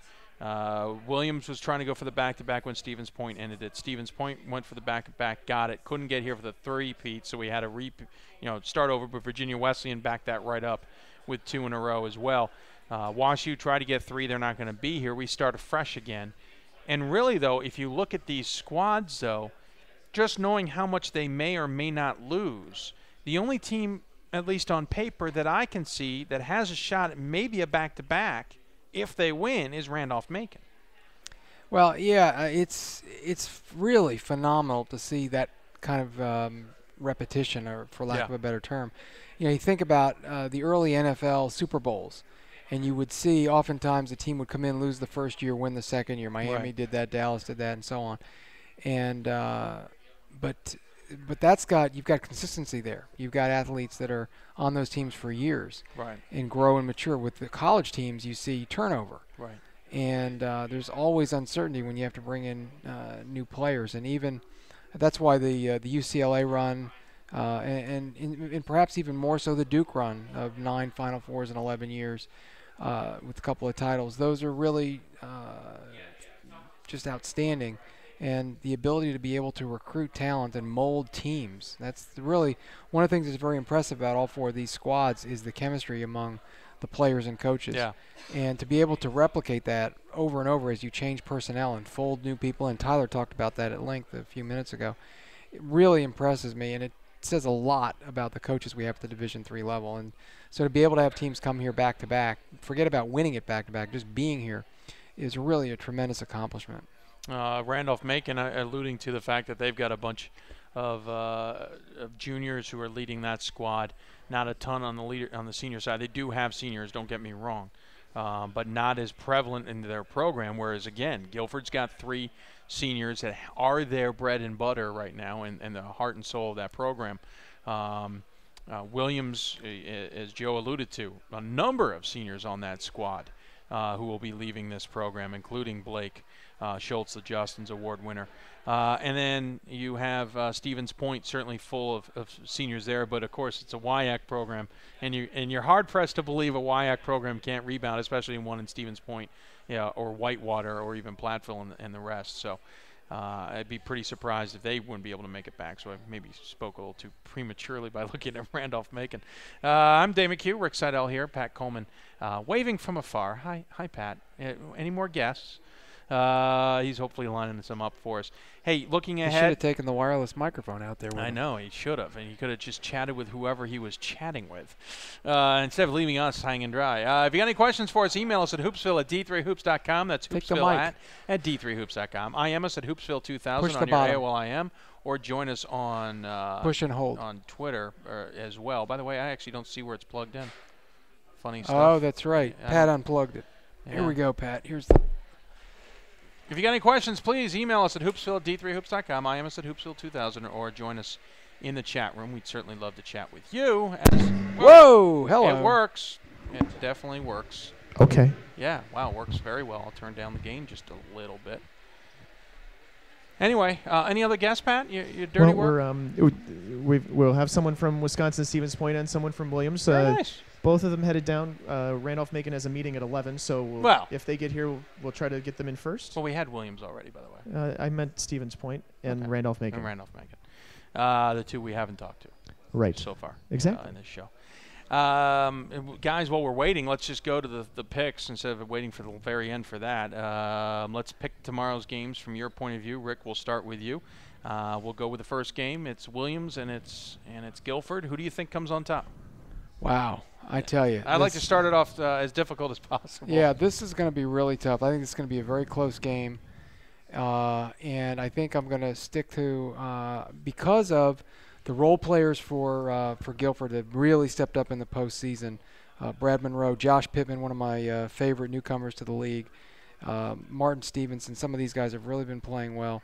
I'm gonna go with the Quakers. I'm gonna give it to Guilford in a 2-point game. I think, but boy, I could easily go the other way, and I wouldn't be surprised at all. Pat? I think Williams, being so heavily reliant on the 3-point shot, is going to have a little bit of an adjustment period coming in and playing in the Salem Civic Center, where the sight lines are a lot deeper than what they've been used to, especially playing all their games at home, not only in the NCAA tournament, but the 3 games in the NESCAC tournament as well. They haven't been in a lot of different buildings, and we saw them in practice today, taking a lot of 3-pointers and trying to get the look of how the building looks. And maybe we've overplayed this facet in the past, but I just think that having seats behind the basket and having the wall 30 or 40 feet back there is a. I just saw Tyler Sanborn. I'm laughing. I didn't get to ask him the 5 questions. Well, I just think you send them to him on Twitter, 140 characters at a time. But I think Guilford over Williams. And by the way, the sight lines is interesting. I think one of the reasons we saw Williams, by the way, running so many 3-point drills may also have been getting used to the sidelines. It just they shot him from 3 different points on the floor. It was very good, and on both sides. So it's always possible. So totally both you're taking Guilford and you're taking Guilford. So we got a clean sweep on Guilford. Second game is Stevens Point versus Randolph-Macon. Rick? I think that this is going to be a physical game, and I think that the difference in the contest is going to come down to free throw shooting, and that has not been Macon's strength this year. All 3 of the other teams shoot free throws very well. Macon, the only team under 70% as a team, so I'm gonna go ahead and go with Stevens Point. And Pat is hiding over there. I know he's got a question. Stevens Point versus RMC, or would you rather duck the question right now and wait? We've got a guest. Why don't we do Well, that's why I was asking. We'll actually bring the guest in and get his thoughts on it first. Grab that chair. And the wonderful webcam is on you. There you go. Yeah, the webcam will be on you. But not very high shortly. resolution. It's kind of dark in here, so don't worry about it. We're not giving We'll away. see any- That's why we didn't go. We didn't send you to makeup first because of that. Joining us now, I want to say Hoopsville Hotlines because I'm so used to it, isn't it? It's Kevin Vocal. Let's get it right. I just asked him for that very reason. I know, but I was told something different. We ODAC people know your name. I'm just giving. Yeah, whatever. You were told Gahagan. Yeah, right. Joining us here, hey, Kevin, congratulations first and foremost on making it to the Final Four. Certainly a great accomplishment and a heck of a season so far. Yeah, thank you very much. Obviously, maybe at some point in January-ish, early February, this looked like maybe a distant dream. Yeah, I mean, I think there was definitely a point in the season where things weren't going our way, but I think we definitely throughout the season knew that we had something special, and I think it may have taken us a little while to figure it out, but I think we got it clicking at the right time. Yeah, certainly got it clicking at the right time. Rick's seen you the most, so I'll let him take on the next questions. He loves surprising me with these. I know. things. That's how I run the show. Kevin, you've got a team of blue-collar guys. This is not a ball club that has a Sanborn on it or a Schultz or something. Talk a little bit about how this team has come together and the sum being of the parts being, or the whole being greater than the sum of the parts, whatever that phrase is. But you know what I'm saying. Talk a little bit about how you guys have come together to really produce something special. Yeah, I mean, I think pretty much everyone on the team's pretty proud that that's sort of been our character now, that we have a bunch of guys that collectively we've been able to accomplish a lot. And I think it sort of speaks to our ability to work harder every day in practice, and everybody sort of, as the season went on, figured out more and more their role. And I think people have said we don't have maybe that go-to guy, but I think we have several go-to guys that step up at different times, and it's definitely been a fun team to be a part of for that reason. We definitely have something where we have a team that a lot of people contribute, and everybody's kind of enjoying the ride. And you had to do this with a new coach. I mean, Mike Rhodes, very successful, well-respected, well-liked around not only the league but the country. Now, here's this new guy, and you guys have to do this with a new coach.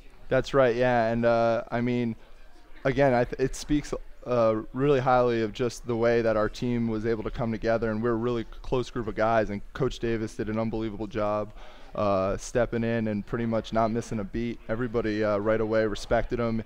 Our offense wasn't something that was so completely different that it took a lot of – the learning curve was pretty quick, and we were really lucky that our assistant coach, Coach Byers, was able to stick around, and he really made it a smooth transition and made it pretty easy to adapt really quickly. Yeah, because and we were talking with Coach Davis about this earlier, but he's from kind of the same background that everybody else is. He played under Nunnally, Rhodes coached under Nunnally, and Byers coached under Rhodes, and it's all kind of one big. So it wasn't a significant transition in terms of the style of play. It sounds like. Definitely. I mean, I think there was, they stressed sort of the same core values. We're talking about defense every day in practice. We're spending a lot of time on defense. Our offense the motion wasn't entirely different. So there's definitely sort of a pattern that we got used to under Coach Rhodes and that Coach Davis definitely built on. And it was something that we were able to adjust to fairly quickly. Talking to Kevin Vocal. You got it. See, just want to make sure. From the Yellow Jackets. The junior guard forward. I'd like you at forward. 6'5" from Pleasantville, New York. It's an SID thing, I realize. Just kidding. Curious, last weekend certainly a bit of a challenge. You had two different games. You kind of had the rematch game with the Sales, and then you had a real dogfight with Franklin and Marshall. What did you learn about yourselves, maybe? I mean, you had almost a walkover game, at least in the second half, against DeSales. And then you really had a game where you were fighting to the end, and if F&M maybe doesn't have the fight they had the night before against St. Mary's, you're in a little bit of trouble. Did you guys learn anything from those two games to kind of get you ready for this weekend? Yeah, I mean, I think basically what we learned again was just that we have a team that handles sort of adversity well, and we knew going into the weekend that both teams were very capable and were very good teams. And we definitely, against DeSales and Franklin Marshall, we faced something that maybe we didn't have to deal with quite as much, where they were coming down and doubling the post and putting a lot of pressure on the post players. And, we were able to kick out. And I think what we learned was that we trust really the inside-outside game of our team pretty equally, and I think it really was a confidence builder, and it was just something that we sort of it really helped sort of cement our identity a little bit. You faced one of the better individual talents in Division III in Darnell Braswell. I mean, obviously, it's not in the tournament, but we'll be seeing him Saturday morning in the All-Star game. What can you tell us about him as a player? I mean, obviously, terrific player. Really tough to guard off the dribble. Very good pull-up jump shooter. We were, lucky enough. Jordan Brown is just an outstanding defender. I mean, he's been as big of a part of our team and especially our defense. I mean, he really is our lockdown guy. I mean, that's it's a tough matchup for anyone, and Jordan did a great job on him. But I mean, Braswell's a great player. I mean, somebody you're concerned about going into the game and throughout the entire game. Without giving away too many trade secrets, who would we expect to see Brown guarding on Friday? What's that? Who would we expect to see Brown guarding probably on Friday? I think we're still mixing up the matchups. Good answer. Slang for I'm Fair not enough. telling you, Pat. Fair enough. Thought I'd ask. Hey, I know you. I specifically asked for no trade secrets. So yeah, exactly. I know you got to get to a meeting, but we'll get to the little fun we have here on the show. I don't know if you've heard it before. We have 5 questions we always ask our School of the Week guests, and obviously with 4 good schools here, we decided they're all School of the Weeks. So if you don't mind, we'll have a little fun. We'll ask you 5 questions. They're either based on the program, the school, or even alums.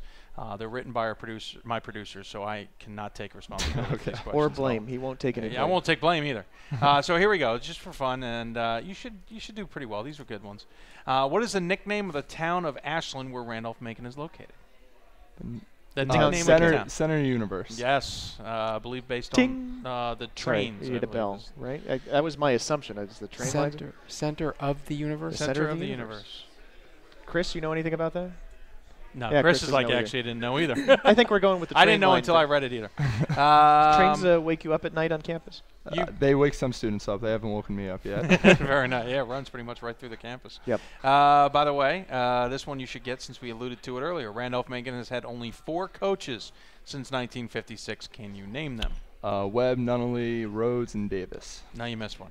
Ding. I'm just kidding. How many points did Nathan Davis end his career with at Randolph-Macon, I should say? Yeah. That one I have no idea the answer to. The look on his face. All right, is kill priceless. coin. Get a lifeline. Get a Yeah, lifeline. get a lifeline. Chris? Yes, it's 983. That doesn't work either. No, it doesn't work. 983. Good Very answer. 3 for 3. What year did Randolph-Macon start admitting women? He's like, I don't care. They're there now. Before you or I were born. Okay, I'll stick to that answer. Good. There you go. 1971. Wow. Here's all right. one you'll laugh at. You're not going to get. But Unlike the others. yeah. How much was tuition at Randolph-Macon when it moved to Ashland in 1899? $54. It's not bad. 200. All right. Is that for the It's year or for expensive the then. semester? It just says tuition. I wouldn't guess. So I You're failed. going by quarters. That's what it was. That's right. He You're was on the right. quarter He was on the system. quarter system at I the think time. I think we're grading on the curve. You're doing pretty well. Exactly. Very That's right. good. Compared to the other guys, you're really kicking it here. 40%'s doing well. Yeah, all it right. is actually. Yeah, it is. Hey, Joe, appreciate it. I know you got to get to that meeting as we alluded to. So thanks for joining us. As always, give the guests the final word. Any final thoughts you want to share with us? Nope. Excited. Everybody, give us some positive energy. All right. Hope your Exactly. fans are coming down. I hope so too. Yeah, that'd be good All too. right. Hey, Joe, thanks so much. Kevin. Take care. Kevin. I wrote Justin, Fred. Fred. It says Fred right here on the roster. No more Diet Cokes for Kevin. him. Yeah, I know. I'm done with the caffeine. Kevin, thanks so much for coming in. Take All right. care. Appreciate it. All right. Thanks, I don't know Kevin. where I'm coming up with those names. Joe I was think our it's- previous I guest. think it's probably it, and it's 10. Thank you it's so much. 10:45. Thanks so much. Here in the East. Here on the East Coast. So we got one more guest coming from Stevens Point as we continue to do the show. Hello. Hi. You can see us here. It's so nice. It's Are so we bright. time to order our first round here? I think we should. I gotta order my first round of horizontal. Ah, You're an old That's- man, Rick. We all this are. is true. this is Thanks for sad reminding part. me. Oh, sorry. By the way, I do love the colors of the Yellow Jackets. Okay, for starters, it's the Randolph-Macon Yellow Jackets, yet their colors are black and lemon. Well, I don't know about the lemon, but I think That's black what and gold are. I understand what it says there. But I mean, that's I think what for the, collegiate, it's not, for athletics, black and gold are great colors. Oh, yeah. They really are. says, By the way, it and- says the Duke grad, which is Yeah, I good. know. And That's- by the way, I didn't realize Chris was taking a shot at Duke or shot at Rick there with that Yeah. question earlier. Well, with Chris Williams. is that kind of guy. I'm looking up to I see if there are any expected other. as much. I don't expect there are any other lemons, but I know that RPI, one of RPI's colors is cherry. If that's a- Interesting. Well, there's crimson and cream. Yeah, That's a mouthful. Crimson and cream. What's Yeah. that?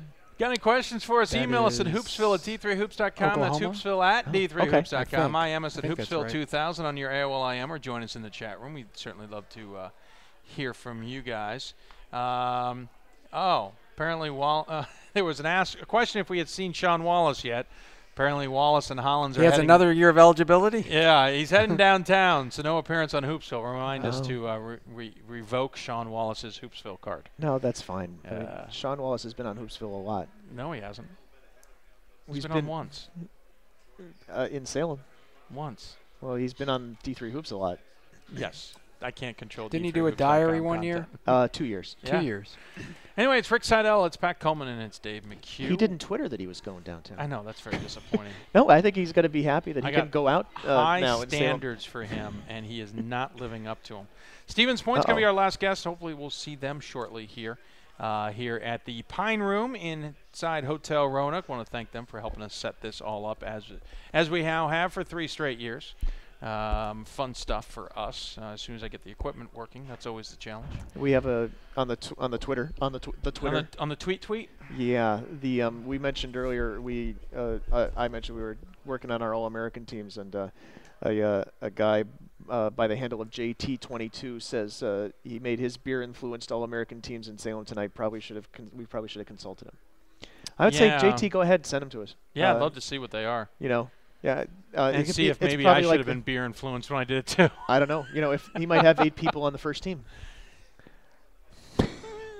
Oh, come on. I got just trying to bite my tongue. Again, got questions for us? Email us at hoopsville@d3hoops.com. That's hoopsville@d3hoops.com. IM us at hoopsville2000 on your AOL IM, or join us in the chat room. By the way, Pat, one thing I always find interesting or really cool when I come here is, especially in Hotel Roanoke, I never got a chance to see it in the other hotels, but in the Hotel Roanoke, you end up seeing the players at some point in an evening out in the lobby area, and they're hanging out, but they're also studying.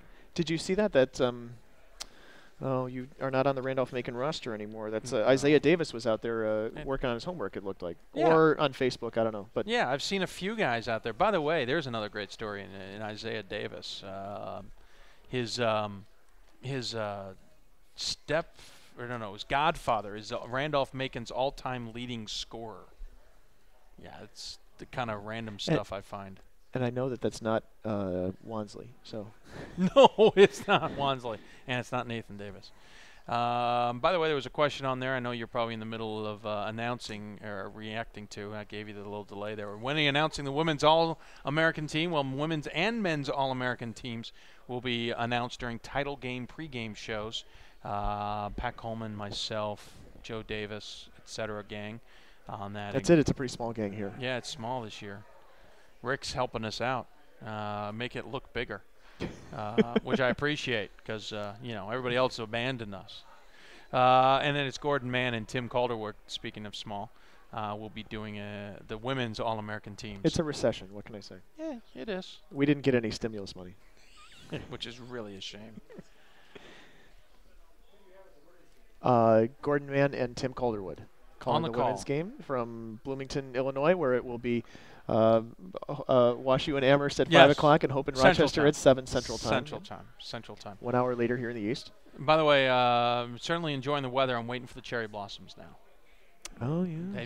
Usually we see those, but I believe the longer winter this year has slowed things down growing around here. But anyways, Rick, thank you very much. Appreciate it as always. We'll see you bright and early tomorrow at sometime in the afternoon. Well, we're going to go on at 4-ish if things work. Yeah, if we can get everything to work. 3:30 if things work great. And doors open at 4, but we have access at 3.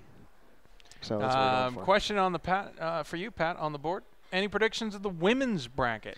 Well, we talked a little bit earlier about the struggles of the Northeast, of the eastern half of the bracket. That's Northeast, East region, Mid-Atlantic, and Atlantic. That group as a whole hasn't won the national championship since 1997. The Northeast hasn't won a title since Salem State did it in 1986. I continue to have faith in that part of the country. I think that, however, I like Hope right now. I think that Hope is kind of making up for lost time, not having hopefully no pun intended, not having had the success in the end that they have wanted over the past couple years. I think that they're going to come in, with maybe a little bit of extra desire. I don't know. I just like Hope getting it over the top this time. We will line up our next guest from Stevens Point. This is a guy I had said after Rick had stolen my idea, but this was one of the guys I wanted to see play in the next few days for sure. And joining us on the Hoopsville hotline now, I did it. I said I wouldn't do it, but joining us here on the show. It is a hotline right into the board. Right into the board, yeah. Lewis Hurd from Stevens Point. Congratulations on making the Final Four first and foremost, and a terrific season. Thank you, guys. Thanks for having me on. Obviously just getting through WIAC play sometimes is considered success enough. whether you do well in the NCAA tournament, just surviving the WIAC is something some people hang their hat on. But obviously to get here is tremendous. And got to ask, is it the goal at the beginning of the season, or is surviving the WIAC the real goal? Well, to be honest, we really look at winning conference championships and winning our conference tournament. We've always been about that. We have the most conference championships of any school in the WIAC. Coming into this year, we knew it was going to be tough. I just want to talk about the WIAC for a second. You know, there's only one Division II team in Wisconsin. All the rest are D3s with the exception of Milwaukee, Marquette, Green Bay, and Wisconsin. So all those kids that want that scholarship, if they don't get it at Division I, they got to go out of state to get it. So a lot of them stay here and play Division III and pay their own way, and that's why it's such a good league. So we just come in every year looking to be at that top spot. Unfortunately, we did not win the conference this year. The Whitewater Warhawks beat us twice in the regular season. Hats off to them. We did get them back in the conference tournament, though. The all-important title game. That's the most important one.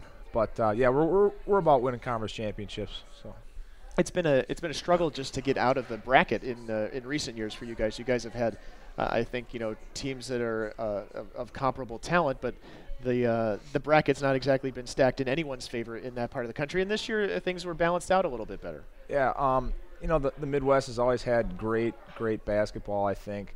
Last 2 years we had to travel up to St. Thomas. I did think we had some my freshman and sophomore seasons, we had very good basketball teams. But I think this year the fact that we were at home, we had that crowd, we had that energy, I think that was a really key factor in pulling us through. Yeah, certainly impressive. I wanted to throw that in. That's okay. Oh, certainly impressive. Thanks. I'm empty. You have to refill me if we're going to keep playing the drinking game. Certainly impressive is something it's a little Dave joke from can't this season. Stop saying.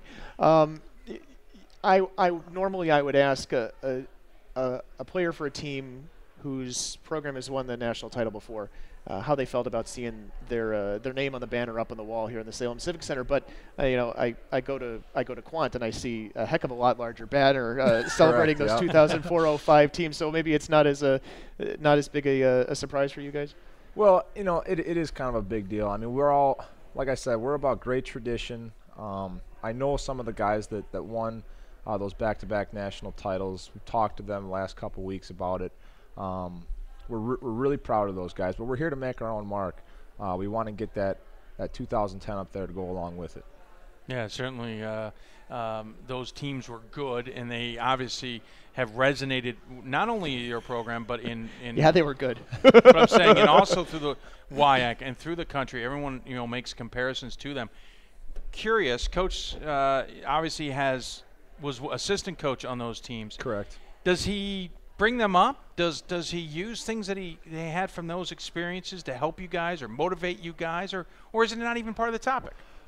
You know what? Not really. We just come into practice every day. We come to work. He doesn't try to compare us. He doesn't try to say, you weren't as good as this guy and he won the national championship. Well, I hope he wouldn't do that. I know, nothing like that. Every year we got a new group, and he really tries to hone in on our successes and what we need to work on just in between ourselves. So, yeah, there's nothing like that. He doesn't really compare us all that much. Talk about your team a little bit. Matt Moses leading the team in scoring. You're right behind him. Jared Jenkins is certainly playing well. Tell us a little bit about the team from your vantage point. Well, it's a great team chemistry. I thought my first 2 years we had great team chemistry. This year I will agree to that again. We just have a great bond, a great group of guys. We brought in a few transfers. One at the beginning of the year and one mid-season, and I didn't know how that was going to work out, but everyone's blended really well together. I think we're a blue-collar group. We're really hard-nosed. We've turned into a defensive team. We've really bought into that. Everyone's backing each other up, and I think we're a very deep team. It doesn't you can see from our stats we have 3 or 4 guys in double figures. Mm-hmm. We don't have to rely on 1 or 2 guys getting 15, 20 points a night. It really takes a lot of the pressure off game in and game out. Talking about the defensive and blue-collar nature of the team, is that what kind of contributes to the fact that, when the first 2 round games, for example, the ones I was at, they were, fairly unimpressive. And you guys didn't you didn't blow the doors off anybody, and you really struggled with Carleton especially. Yeah. I think just being in that first game, you're a little jittery. You don't know how the tournament's really going to work, how hard we got to play. Yeah, but we just won ugly.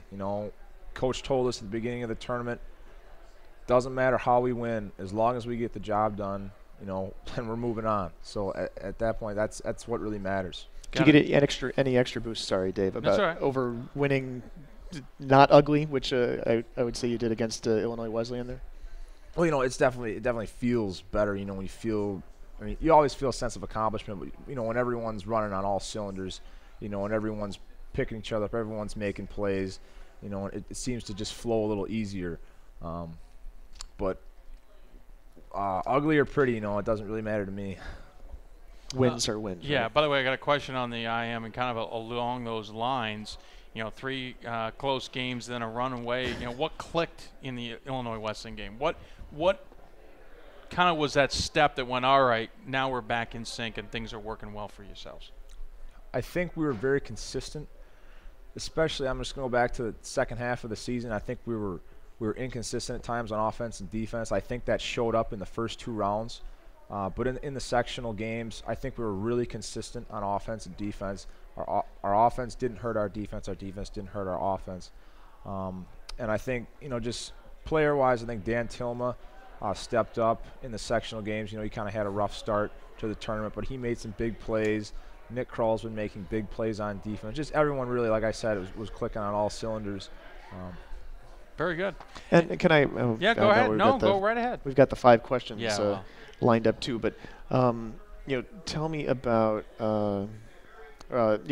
you mentioned the midseason transfers. Tell me about Ross Foreman's addition to the team. Ross Foreman, he's been an absolute fabulous addition. Didn't really know what was gonna happen. He showed up at practice, one day.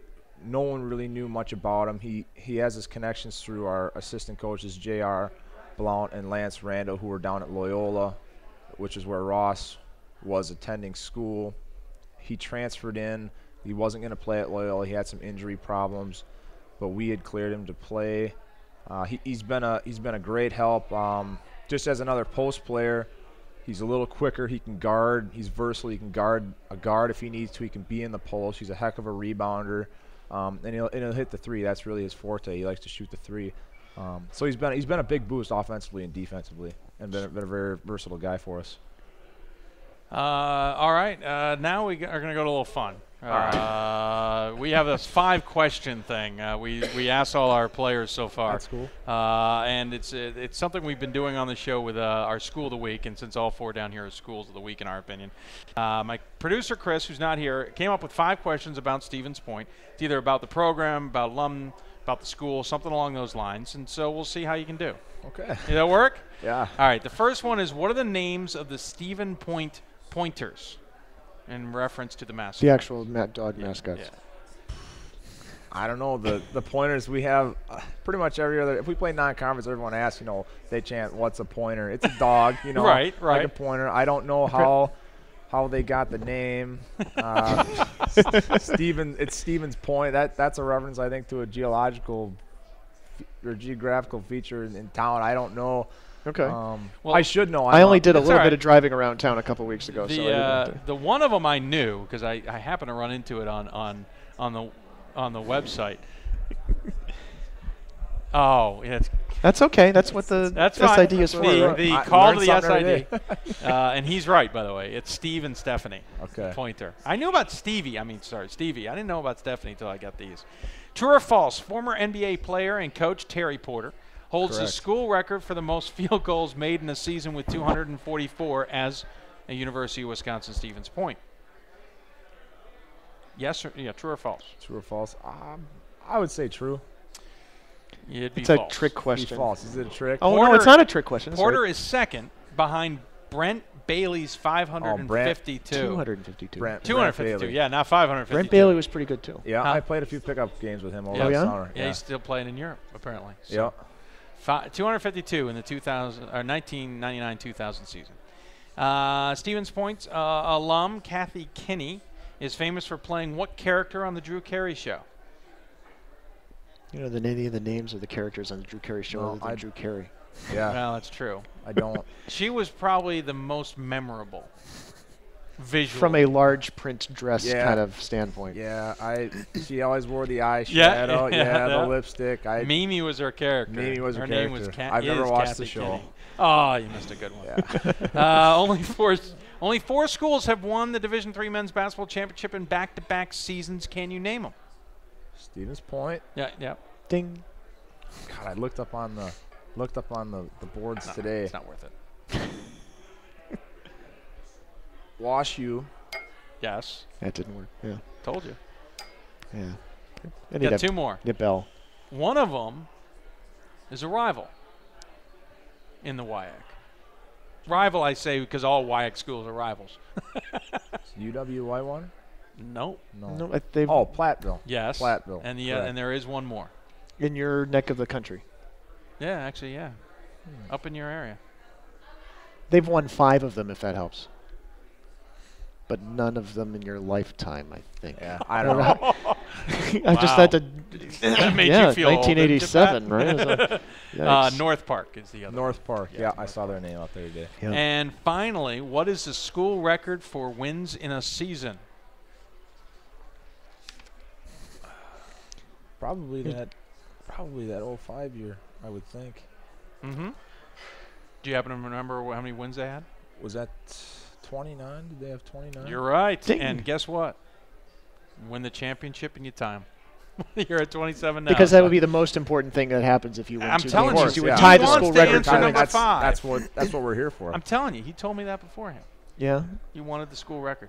Okay. Yeah, I'm sure. Anyway, so those yeah, are your right. 5 questions. At least you had fun with us. I did, yeah. Exactly. Thanks, guys. Hey, obviously gearing up for tomorrow, big game against Randolph-Macon. Actually, before I ask you the final question, your thoughts on Randolph-Macon? They're a very athletic team. They have a big post presence. They're kind of like us. You know, they don't really rely on any one guy any given night. They're pretty balanced. So it's gonna be an interesting battle. Hoping for a great game. I think we're gonna get one. Very good. And I always ask the guests if they have any final thoughts. Any final thoughts you want to share with those listening? Yeah, final shout out or whatever. Exactly. Yeah, final shout out. Well, I just want to thank all of our fans. I think Coach told us today we're going to have about 500 people coming down. We have 3 or 4 fan buses. Wow. So yeah, the Pointer Nation will be down here, and I know a lot of them will be back at Stevens Point listening on the radio. Very good. Hey, congratulations on getting here. Certainly impressive to get. And now obviously you got 2 more games ahead of you possibly. So good luck. Starting with tomorrow, and we'll look forward to seeing you play. All right, thanks guys. Thanks for having me on. Hey, no problem. Take care. Thanks. Appreciate it. Lewis Hurd joining us from Stevens Point. Appreciate him taking the time to do that. And thanks to Mitch Capel for helping us out. It's always the SIDs who help us out with this stuff. So very good. Thanks. Congratulations. Good luck. We'll catch you out tomorrow. All Pat, right. so there you go. And you know, the of the fan bases here, I haven't seen all of them in their native habitat, so to speak, but you know, the Stevens Point fans have certainly shown up, and they've supported their team at home. They've supported their team here in Salem the 2 years they were here, 2004, Yeah, 2005. very well. You know, as much as we think and hope that the 2 ODAC teams here will bring their fan bases and show up and fill up the Salem Civic Center. You know, I think that the Stevens Point fans are going to contribute as well and contribute to the noise level. Sorry. Tyler cracks Twitter me just up. went by. Tyler Sanborn cracks me up. With That's where the Salem Civic Center is. Yep. 1001 Roanoke Boulevard, Salem, Virginia. Hope to see you guys there. 5 and 7 p.m. tomorrow. That's what was cracking Eastern. me up. It's the fact he's putting out the Salem Civics. By the way, Stevens Point, you know, sold out their allotment of tickets. Yep, and quickly too. And very quickly, in a matter of hours. Of course, you know, there are still plenty of tickets available. If you're in the area or want to be in the area, come on down to the Salem Civic And Center, that's something and you can buy them. you and I noticed, and you asked. Normally we enter the Civic Center on Thursday, and we noticed that there's tarps over the corner seats, you know, on the far sides, which makes complete sense. They don't have the best angle at the gym. They're not on there right now. Now, Yeah. not that they won't reappear tomorrow, but usually they're on there already, preparing for the fact that they won't need them. And I think that, with two ODAC teams and a team like Stevens Point that's shown up historically in the past, they're erring on the side of precaution right now. They don't want to. They were in a situation a few years ago when Hampton-Sydney was here on one of their trips where they were taking the tarps up on game day and halftime. Of the third place game, right? Yeah. Where when they were playing in the championship against Platteville. So they want to have all those out there and ready to go. And they've done a lot of work within the Salem Civic Center. Maybe not this past year. They've done a lot of upgrades in previous years. Changed the seating on both sides. If you're coming, for example, as a Williams fan and you haven't been here since '04, or as a Stevens Point fan, you haven't been here since 2005. You have a new background to look at. You have new seating on both sides. You have brand new floor, clocks. new scoreboards. Those three-sided shot clocks that you can see all the way around. They've really done a lot of work to the Salem Civic Center, and they got just 2 banners left to fix. The community has, not the 2001 one. I like that. No, I one. was talking about the old-fashioned ones that they've got on the other side. It'll be if you haven't been here in a while, it'll look different. They've done a lot of nice work to it, and the community really supports the Division III events, whether it's the Stag Bowl by clearing 24 inches off of snow off the field 18 hours before game time, or basketball, which has been here now since 1996. Division III and Division II softball have had their championships here. Division III women's lacrosse, Division III volleyball, Division III baseball had a nice run here. It's been a good it's been a good place and a good host, a very willing and hospitable host to NCAA events. Gonna wrap it up, folks. For those of you who stayed up late with us, we got to get going. But Pat, if I were to put you on the spot, and I will, your pick at who comes out of Bloomington? I still think Hope. Okay. We never got to my men's pick because I'm getting there. Okay, sorry. Working backwards. Okay, sorry. So your pick at a national title in Bloomington goes to Hope. Yeah, I think Hope. I think WashU beats Amherst. I think Hope beats Rochester, and I think Hope over WashU. And since I'll put you on the spot, who do you think wins this? I think Stevens Point over Guilford. That's going to be my championship day prediction. I think that it'll be an interesting combination. I think that'll be. I think they're all going to be good games, but I think that one's going to be a real toss-up. To be honest with you, the thing is that Stevens Point doesn't have what Guilford has in Ben Strong. I did it again just for you in Tyler Sanborn. I heard so. I think that's going to be one place where they can make a difference. I think they can defend on the perimeter, but can they defend a 6'11" guy who can go either direction and clean up on the glass as well? That would be the question.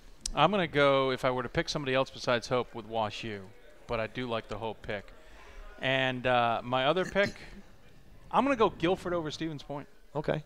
I think that Guilford has got that inside-outside game that nobody else has had in years, in the sense of how many options that they have with it. And I know how good Stevens Point and the rest of these teams are, and I think Williams is a terrific team as well. But I'm going to go with Guilford over Stevens Point, and if I'm wrong, it'll be Williams.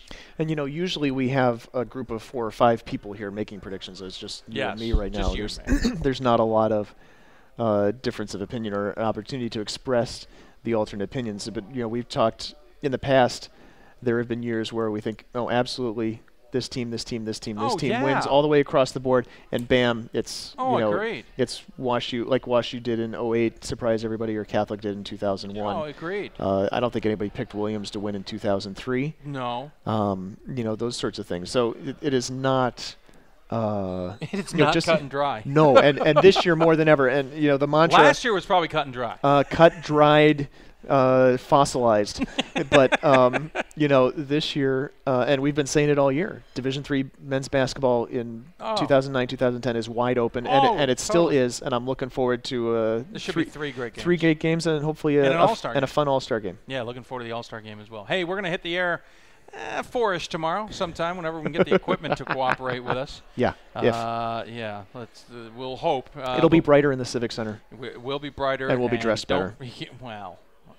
I'll be dressed better. No, I'm kidding. But we will be on the air, so please join us. Don't be a stranger. NCAA for video. And, of course, championship game will be calling it anyway, so you might not want, here's your deal. You start the game on video on the TV. Actually, you pause it for about 5-10 seconds. Then you hit play, and you got our audio and mute them. You don't want to listen to them. You want to listen to us two call that game. We're going to know how to pronounce Joe Gohegan because we talked to him personally. You will. I'm just going to call him Joe. And then combine him with Vocal, and I'm all set to go. Vocal. Anyway. Different guy. It is a no. It should be. It should be fun. Also, I want to just point out too. Yeah. The NCAA is doing video of the game. Dave, you and I, mostly you, are producing video of the pregame show. So we will have that on the front page tomorrow. It'll be brighter than this. Yes. Because it'll be daytime. Yes. Again, that makes the big difference. So start also with us on d3hoops.com. When the NCAA cameras turn on, we'll turn the cameras off. We'll still have an audio stream. If you don't have, whatever the Silverlight player doesn't work for you, or you have bandwidth issues, you can always listen to us. And we will continue to bring you play-by-play, or you can join us on the NCAA.com stream, and you will get the 3-camera shoot and also the play-by-play. Joe Davis and Rick Seidel on game one, and then Rick Seidel and Dave. Are you taking color in the other game? Yeah, something like that. We'll figure it out. And my dad's calling me. Very good. Thanks. Hey, that's gonna be official then. We're gonna stop the show. Hey, everybody, thanks for joining us tonight. Appreciate it. I know we got a late start, but we certainly appreciate it. And of course, all our guests. All the players and all the SIDs who help line them up, and of course it's the coaches that were willingness to allow them to come on the show. That was certainly appreciative. Yep, we had you get the you want to throw the names out there? Oh, okay. Tyler Sanborn yes. of Guilford, and thanks to Dave Walters for helping line us up there.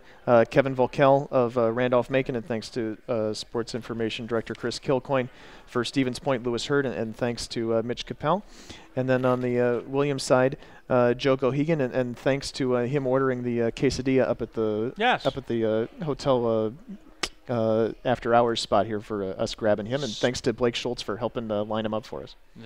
Blake Schultz doing the hard work for us. Johnson's Award winner and booking guest coordinator for Hoopsville. Quesadilla deliverer. Exactly. Anyway, that's going to do it for us, everybody. Thanks for listening. We'll see you tomorrow right here. And, of course, don't forget, Hoopsville will be back on the air on Sunday, special time, 5 p.m. We'll be on for 2 hours as we break down the finale of the men's and women's championships. Thanks for listening. We'll see you tomorrow. Good night, everybody.